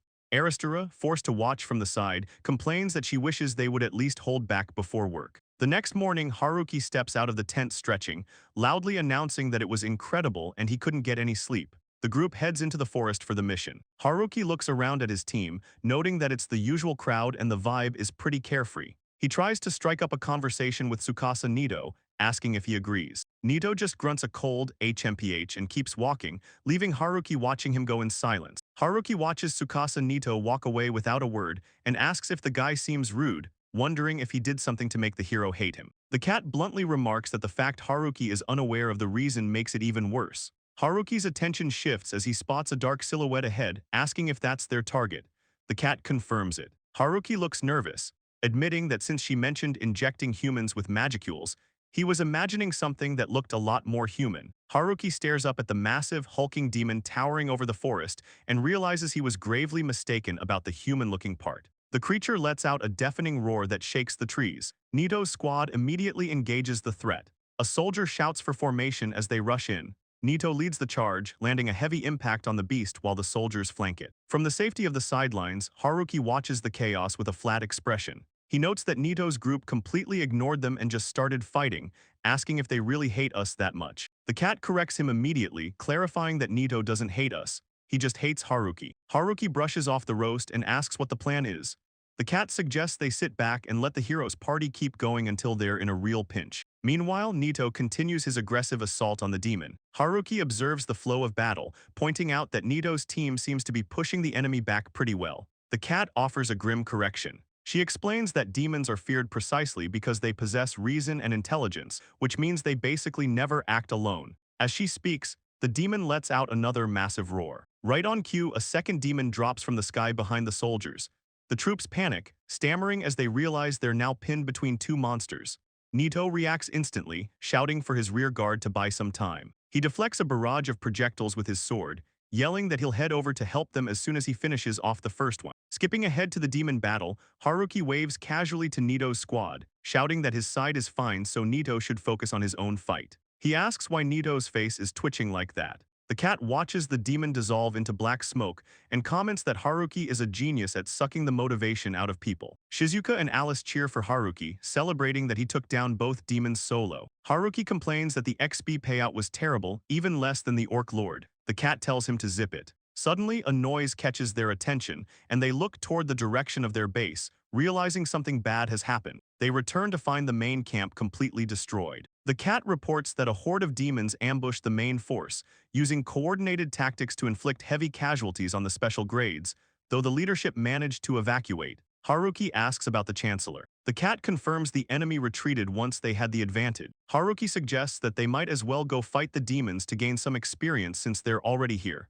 The cat points out the massive problem. There were dozens of demons in that horde. Haruki recalls the lore that if the number of demons exceeds 10, the world is supposed to be destroyed. He asks if this situation isn't actually apocalyptic. The next morning, the chancellor briefs them on the plan. He reveals that after emergency discussions, the world leaders have agreed to a secret arrangement. They will turn a blind eye to everything so Haruki and his team can do whatever they want to defeat the demon race. Haruki asks for confirmation that they basically have a blank check to go wild. The Chancellor confirms it. Haruki worries that his power will be exposed if he fights openly, even if the leaders pretend not to see. The Chancellor assures him he has ways to handle the aftermath. Haruki agrees to help since he doesn't want the world to end, but points out he doesn't know where the demons are. The Chancellor volunteers to tag along since he has general intel on their location. The cat pouts, calling it unfair. They decide to use the map to narrow down the area and hunt the demons one by one. Haruki and Alice teleport back to the Allied camp in a flash of light,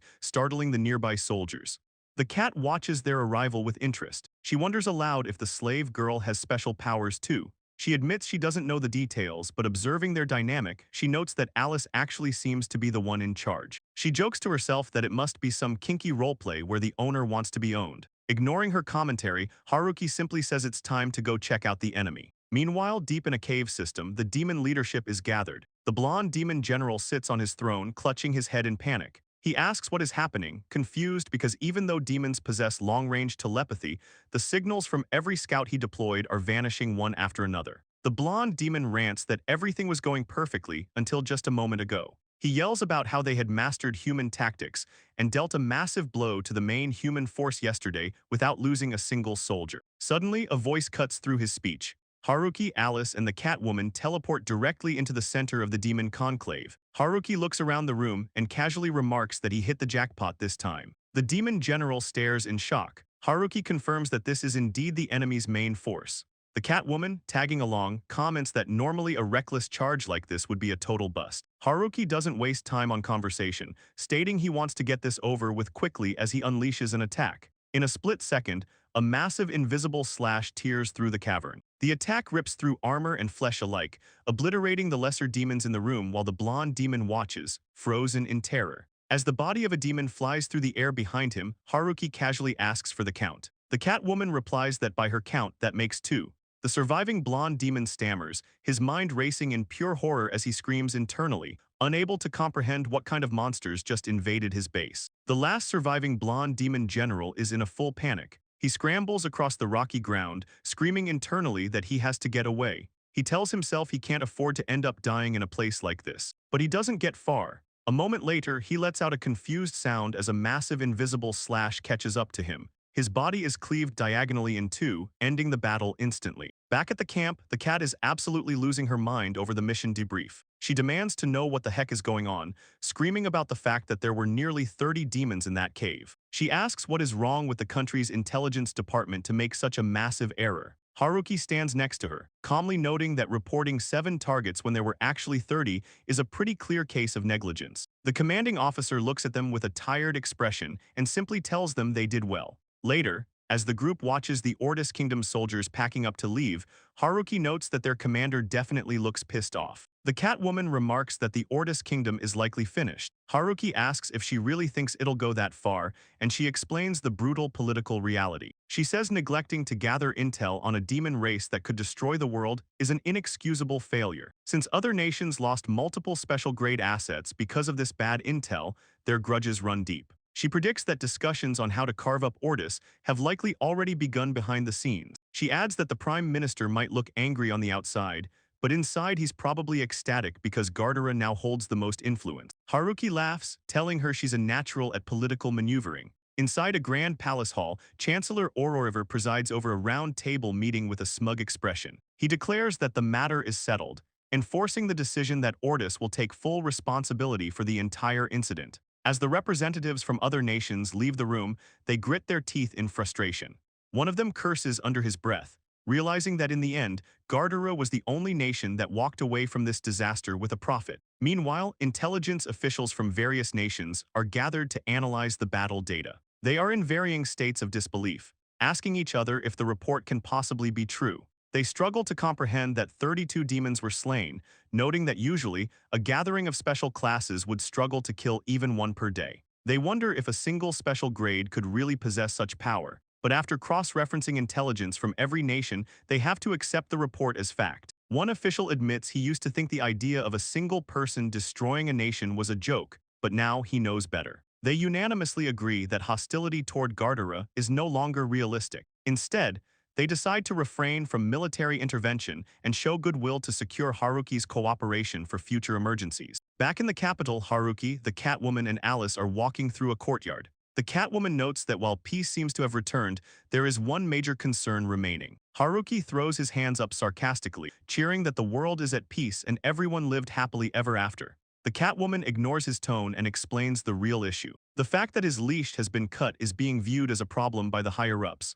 Haruki asks if they are worried he might suddenly go on a rampage. The Catwoman confirms that's exactly it. Haruki scoffs, asking why he should care about letting strangers hold a grudge or force him to do their dirty work. The Catwoman sighs, telling him that's just how high-ranking people think. The conversation turns to Haruki's motivations. The Catwoman points out a fundamental issue with how the kingdom has been treating him. She tells him that if they want to control him, they should have been providing bait rather than trying to use chains. Haruki admits she's absolutely right about that. She leans in, noting that everyone in charge is struggling simply because they have no idea what kind of bait he actually wants. Haruki winces, groaning because he knows she's hit the nail on the head, but he stays silent, unable to give her an immediate answer. As they walk away, Haruki scratches his head and mumbles that he'll think about it, but the Catwoman is already frustrated. She tells him that his indecisiveness is exactly what's troubling her the most. Haruki tries to explain his position, listing off the fact that his basic needs are met, he's not hurting for money, and as far as romance goes, Shizuka is more than enough woman for him. He finishes by firmly stating that he doesn't want to get anywhere near political power, leaving the Catwoman with zero leverage to work with. Later, inside the Chancellor's office, the Catwoman delivers her report. She admits that in the end she couldn't figure out what Haruki wanted. Chancellor Ororiver sits at his desk, deep in thought. After a moment, he has an epiphany. He tells her that he's recently realized Haruki's true nature isn't about greed or ambition, it's sloth. He explains that they had been operating under the assumption that they needed to offer him an active reward, but that entire premise might have been wrong. The Chancellor looks out over the capital, theorizing that for a guy like Haruki, the concept of doing nothing might actually work as a reward itself. The Catwoman agrees that it might be true. Ororiver instructs her to check if Haruki will accept a deal where he isn't used for anything except absolute emergencies, effectively calling Haruki a dirt-cheap trump card. The Catwoman grins, realizing the plan is to simply give him the bare minimum of work from now on. The Chancellor looks at her cheeky expression with a tired sigh, but the plan goes into motion. Cutting back to Haruki, the Catwoman presents the new deal. His reward for cooperation will be idle time. Haruki's face lights up, and he excitedly says that sounds great. But immediately, the Catwoman's eyes go terrifyingly wide and serious. She tells him that since that's the deal, it's time for his next job right now. Haruki's excitement vanishes instantly, and he lets out a disappointed protest. The Catwoman ignores his complaining, explaining that the country's situation is too dire to let him sit around yet. Haruki asks if his presence alone can't work as a deterrent, but she says that's only a temporary fix for foreign relations. The real problem they have to eliminate first is internal threats. She drops the bombshell that the country's military basically doesn't function properly, which confuses Haruki. He points out that there are a ton of summoned students, but she corrects his math. There aren't even 1,000 students, while a proper army needs to be 100,000 strong. She explains that purely from a logistics standpoint, the students can't replace a real army, and legally speaking, their status is ambiguous. They're operating more like the Prime Minister's private militia than a national force. The Catwoman drops the specific details of the military problem on Haruki. She reveals that the current heads of the military are actually the first and second princes. Haruki looks confused for a second before recalling the dark rumors he's heard, that everyone in this country's royal family is either an idiot or completely incompetent, with the sole exception of the princess. The Catwoman confirms his suspicion immediately. Haruki asks if it's really okay for people like that to be running the show, and she bluntly tells him it's not okay at all. She continues her explanation, connecting the dots to recent history. The reason mobilization was delayed during the last war and why the army never bothered dealing with bandits or pirates is entirely because of the prince's leadership. To make matters worse, she notes that they are strangely eager to take action, which just creates more unnecessary work for everyone else. Haruki recognizes the situation immediately as the classic diligent incompetent problem. Someone who tries hard but messes up is worse than a skilled enemy. The Catwoman points out that incompetent people never realize they're incompetent. When Haruki asks why they don't just force them to resign, she explains the political trap. Since the opponents are royalty, they can't just be dragged down without causing a massive scandal at home and abroad. Officially, the Prime Minister has to pretend to follow their orders, leaving the nobles in a restless state. The Catwoman clarifies the chain of command, explaining that the first prince is the army general and the second prince is the navy admiral. Because they are useless, the Prime Minister is practically running both military branches himself and is completely overwhelmed. That she tells Haruki is exactly why he is going to help out. Haruki tries to process this by the way bombshell, realizing the depth of the mess. She assures him he'll get regular time off soon if he just hangs in there. Haruki sighs, accepting that he has no choice if he wants to protect his peaceful lifestyle. The scene shifts to a massive arena filled with cheering crowds. Haruki looks around at the spectacle and asks what's going on. The Catwoman explains that a tournament is about to be held. Haruki sarcastically asks if her job is just watching games, but she denies planning the event. She points across the arena, telling him that this spectacle is actually the work of someone else. Haruki follows her gaze and spots a familiar face entering the arena floor, Silphiera, the princess. The Catwoman explains that this tournament is likely her last-ditch effort. She reveals that an official offer of marriage has arrived for Her Highness from another country, which catches Haruki off guard. Haruki is baffled, pointing out that the princess is the only capable person among the royals, so it makes no sense for the Prime Minister to agree to ship her off to another country.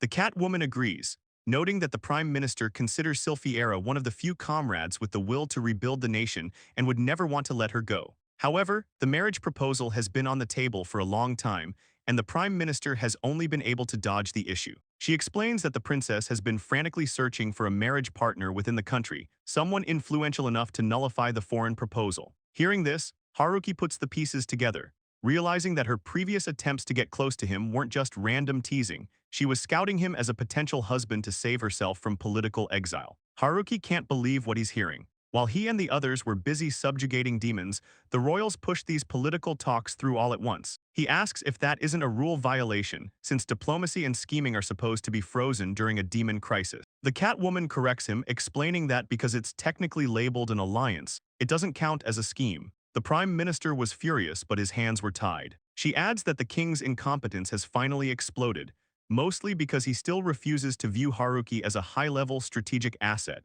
Haruki realizes the Prime Minister is also at fault for not making his intentions clear, which is why he walked right into this trap. The Catwoman sighs, noting that it's just one problem after another, and she's actually starting to feel sorry for the Prime Minister. Haruki cuts to the chase, asking how any of this connects to their current situation in the arena. She explains that after some desperate maneuvering, the princess managed to get the opposition to agree to a single condition to settle the alliance dispute. It's a demonstration of military might.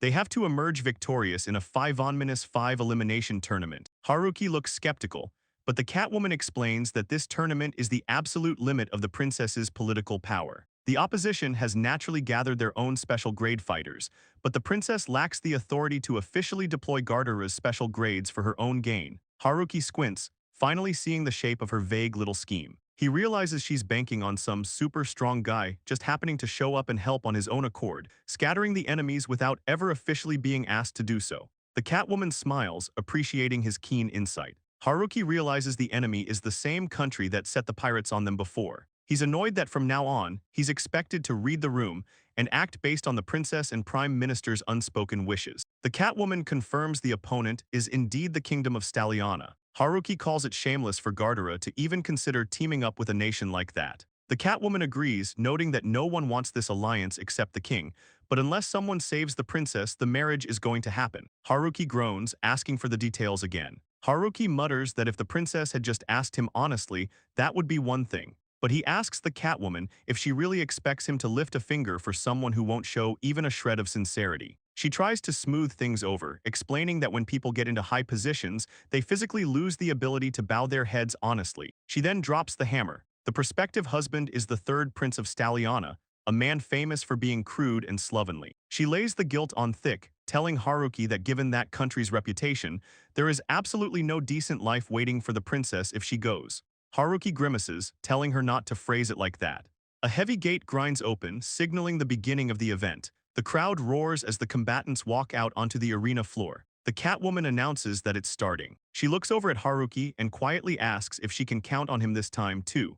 The tournament has turned into a slaughter. The announcer shouts that the match is decided as another one of the princess's defenders is crushed by the overwhelming strength of the enemy. The crowd goes wild as the opponent secures yet another victory. Watching from the sidelines, Princess Sylphiera looks absolutely devastated, realizing her team is getting wiped out. The situation is deteriorating fast. As medics carry another defeated soldier off the field on a stretcher, Sylphiera mutters that this is looking very bad. She realizes with horror that the entire opposing team consists of special grade fighters. Desperation sets in as the announcer calls for the fourth fighter to step up. Sylphiera clutches her head, panicked, telling herself she has to do something before it's all over. Up in the stands, the cat watches the carnage with a detached attitude. She comments that the poor little princess can't lift a finger to save herself. Haruki lets out a grunt and turns to leave. When the Catwoman asks where he's going, he simply replies that he's heading out to buy a drink. Before walking away, Haruki stops to make one thing clear. He tells the Catwoman that he can't stand people who think it's natural to work others like dogs,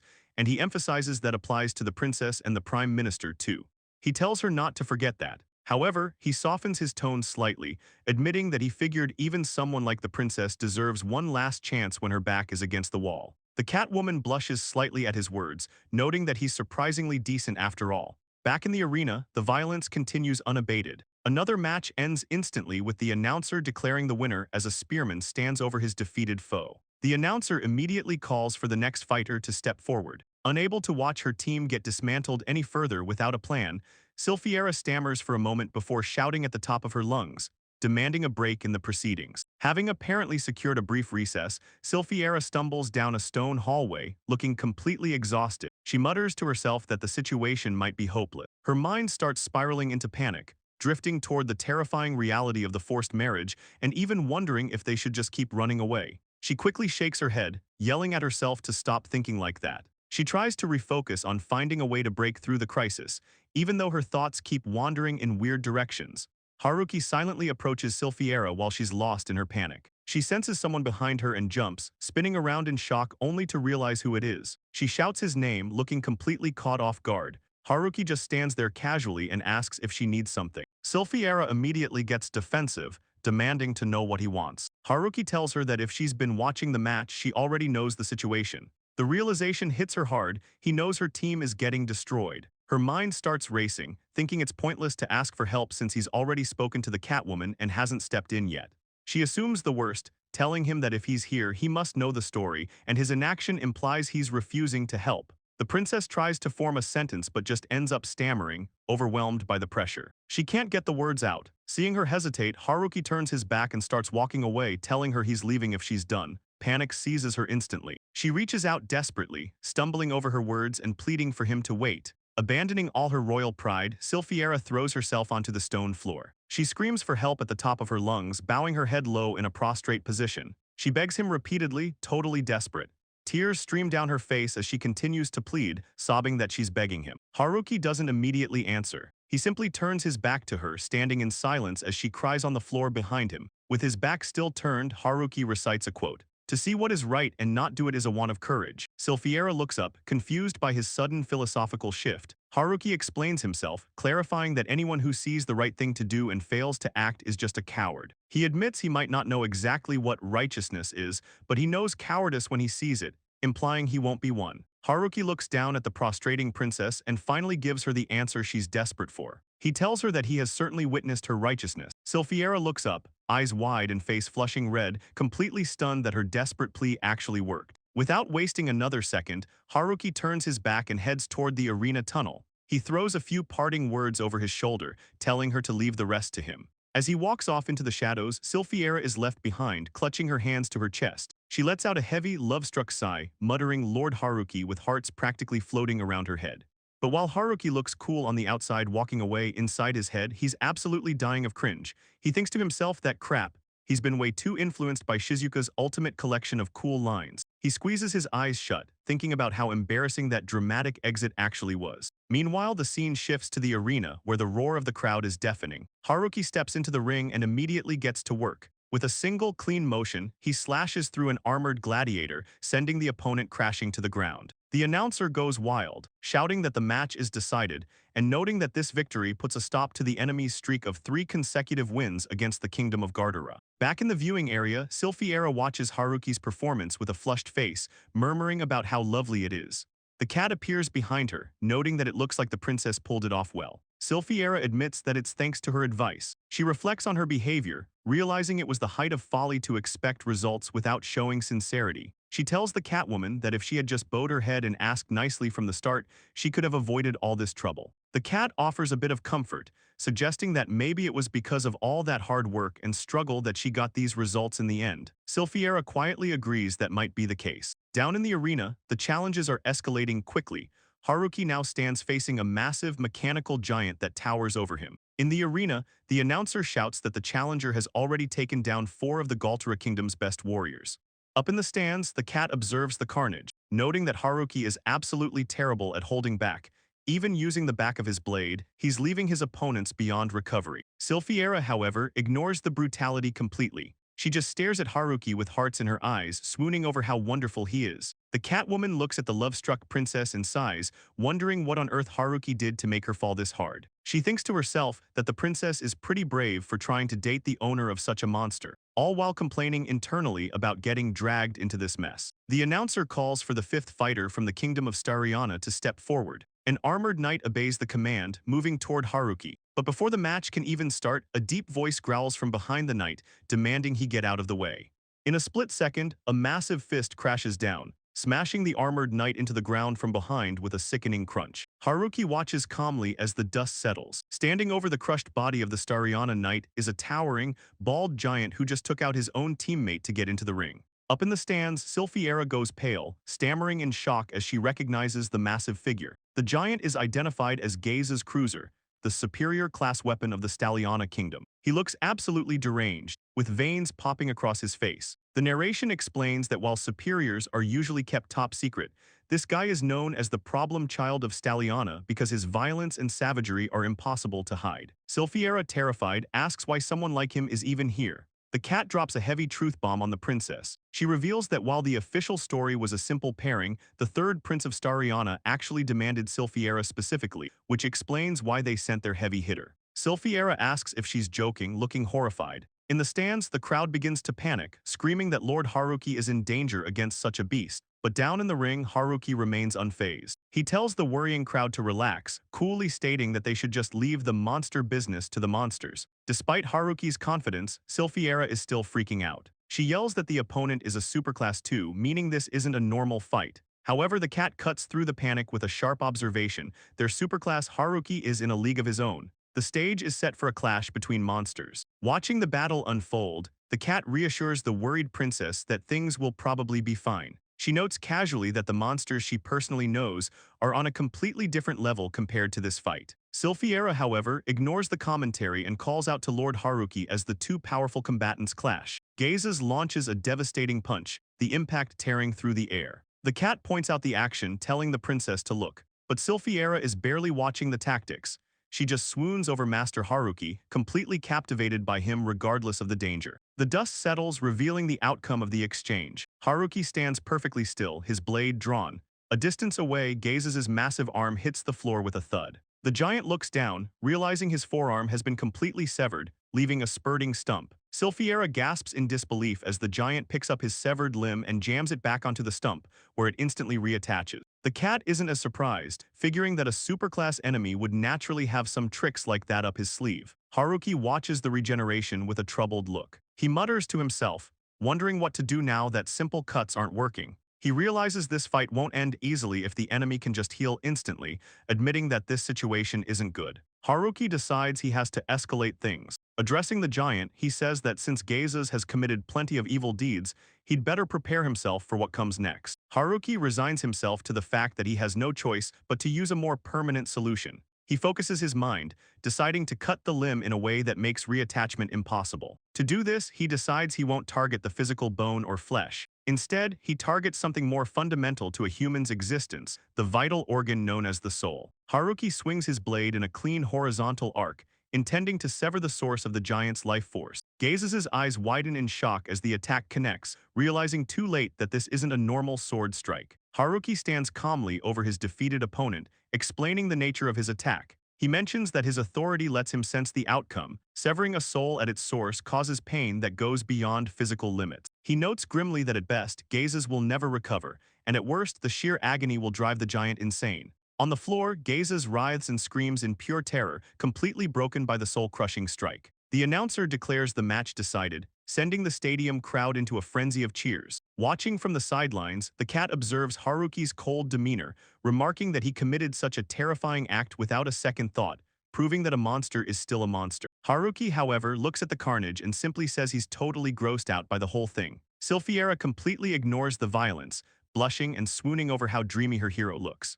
As the group leaves the arena, Haruki tries to peel the clinging princess off his arm, but she refuses to let go, gushing about how he saved her and the country. The cat walks behind them, breaking down the strategic victory. She explains that Stalliana has effectively lost 5 special-grade fighters and 1 super-grade, which will likely cause their rival nation to collapse or at least stop their aggression. She cuts her report short, though, looking ahead with a smirk to warn Haruki that something much worse than an enemy army is about to happen to him. Haruki looks down the hallway and freezes. Standing there is his maid, Aristora, but the clumsy girl is gone. In her place is a terrifying figure radiating a dark, ominous aura, with what looks like blood or shadows streaming from her eyes. Haruki and Silphiera both pale in instant fear as they realize the saint is not happy about Haruki's little adventure with the princess. The scene shifts to the bedroom, where Aristora aggressively claims her master. She pins Haruki down, flushed and obsessive, while he screams in panic as he gets overwhelmed by her heavy affection.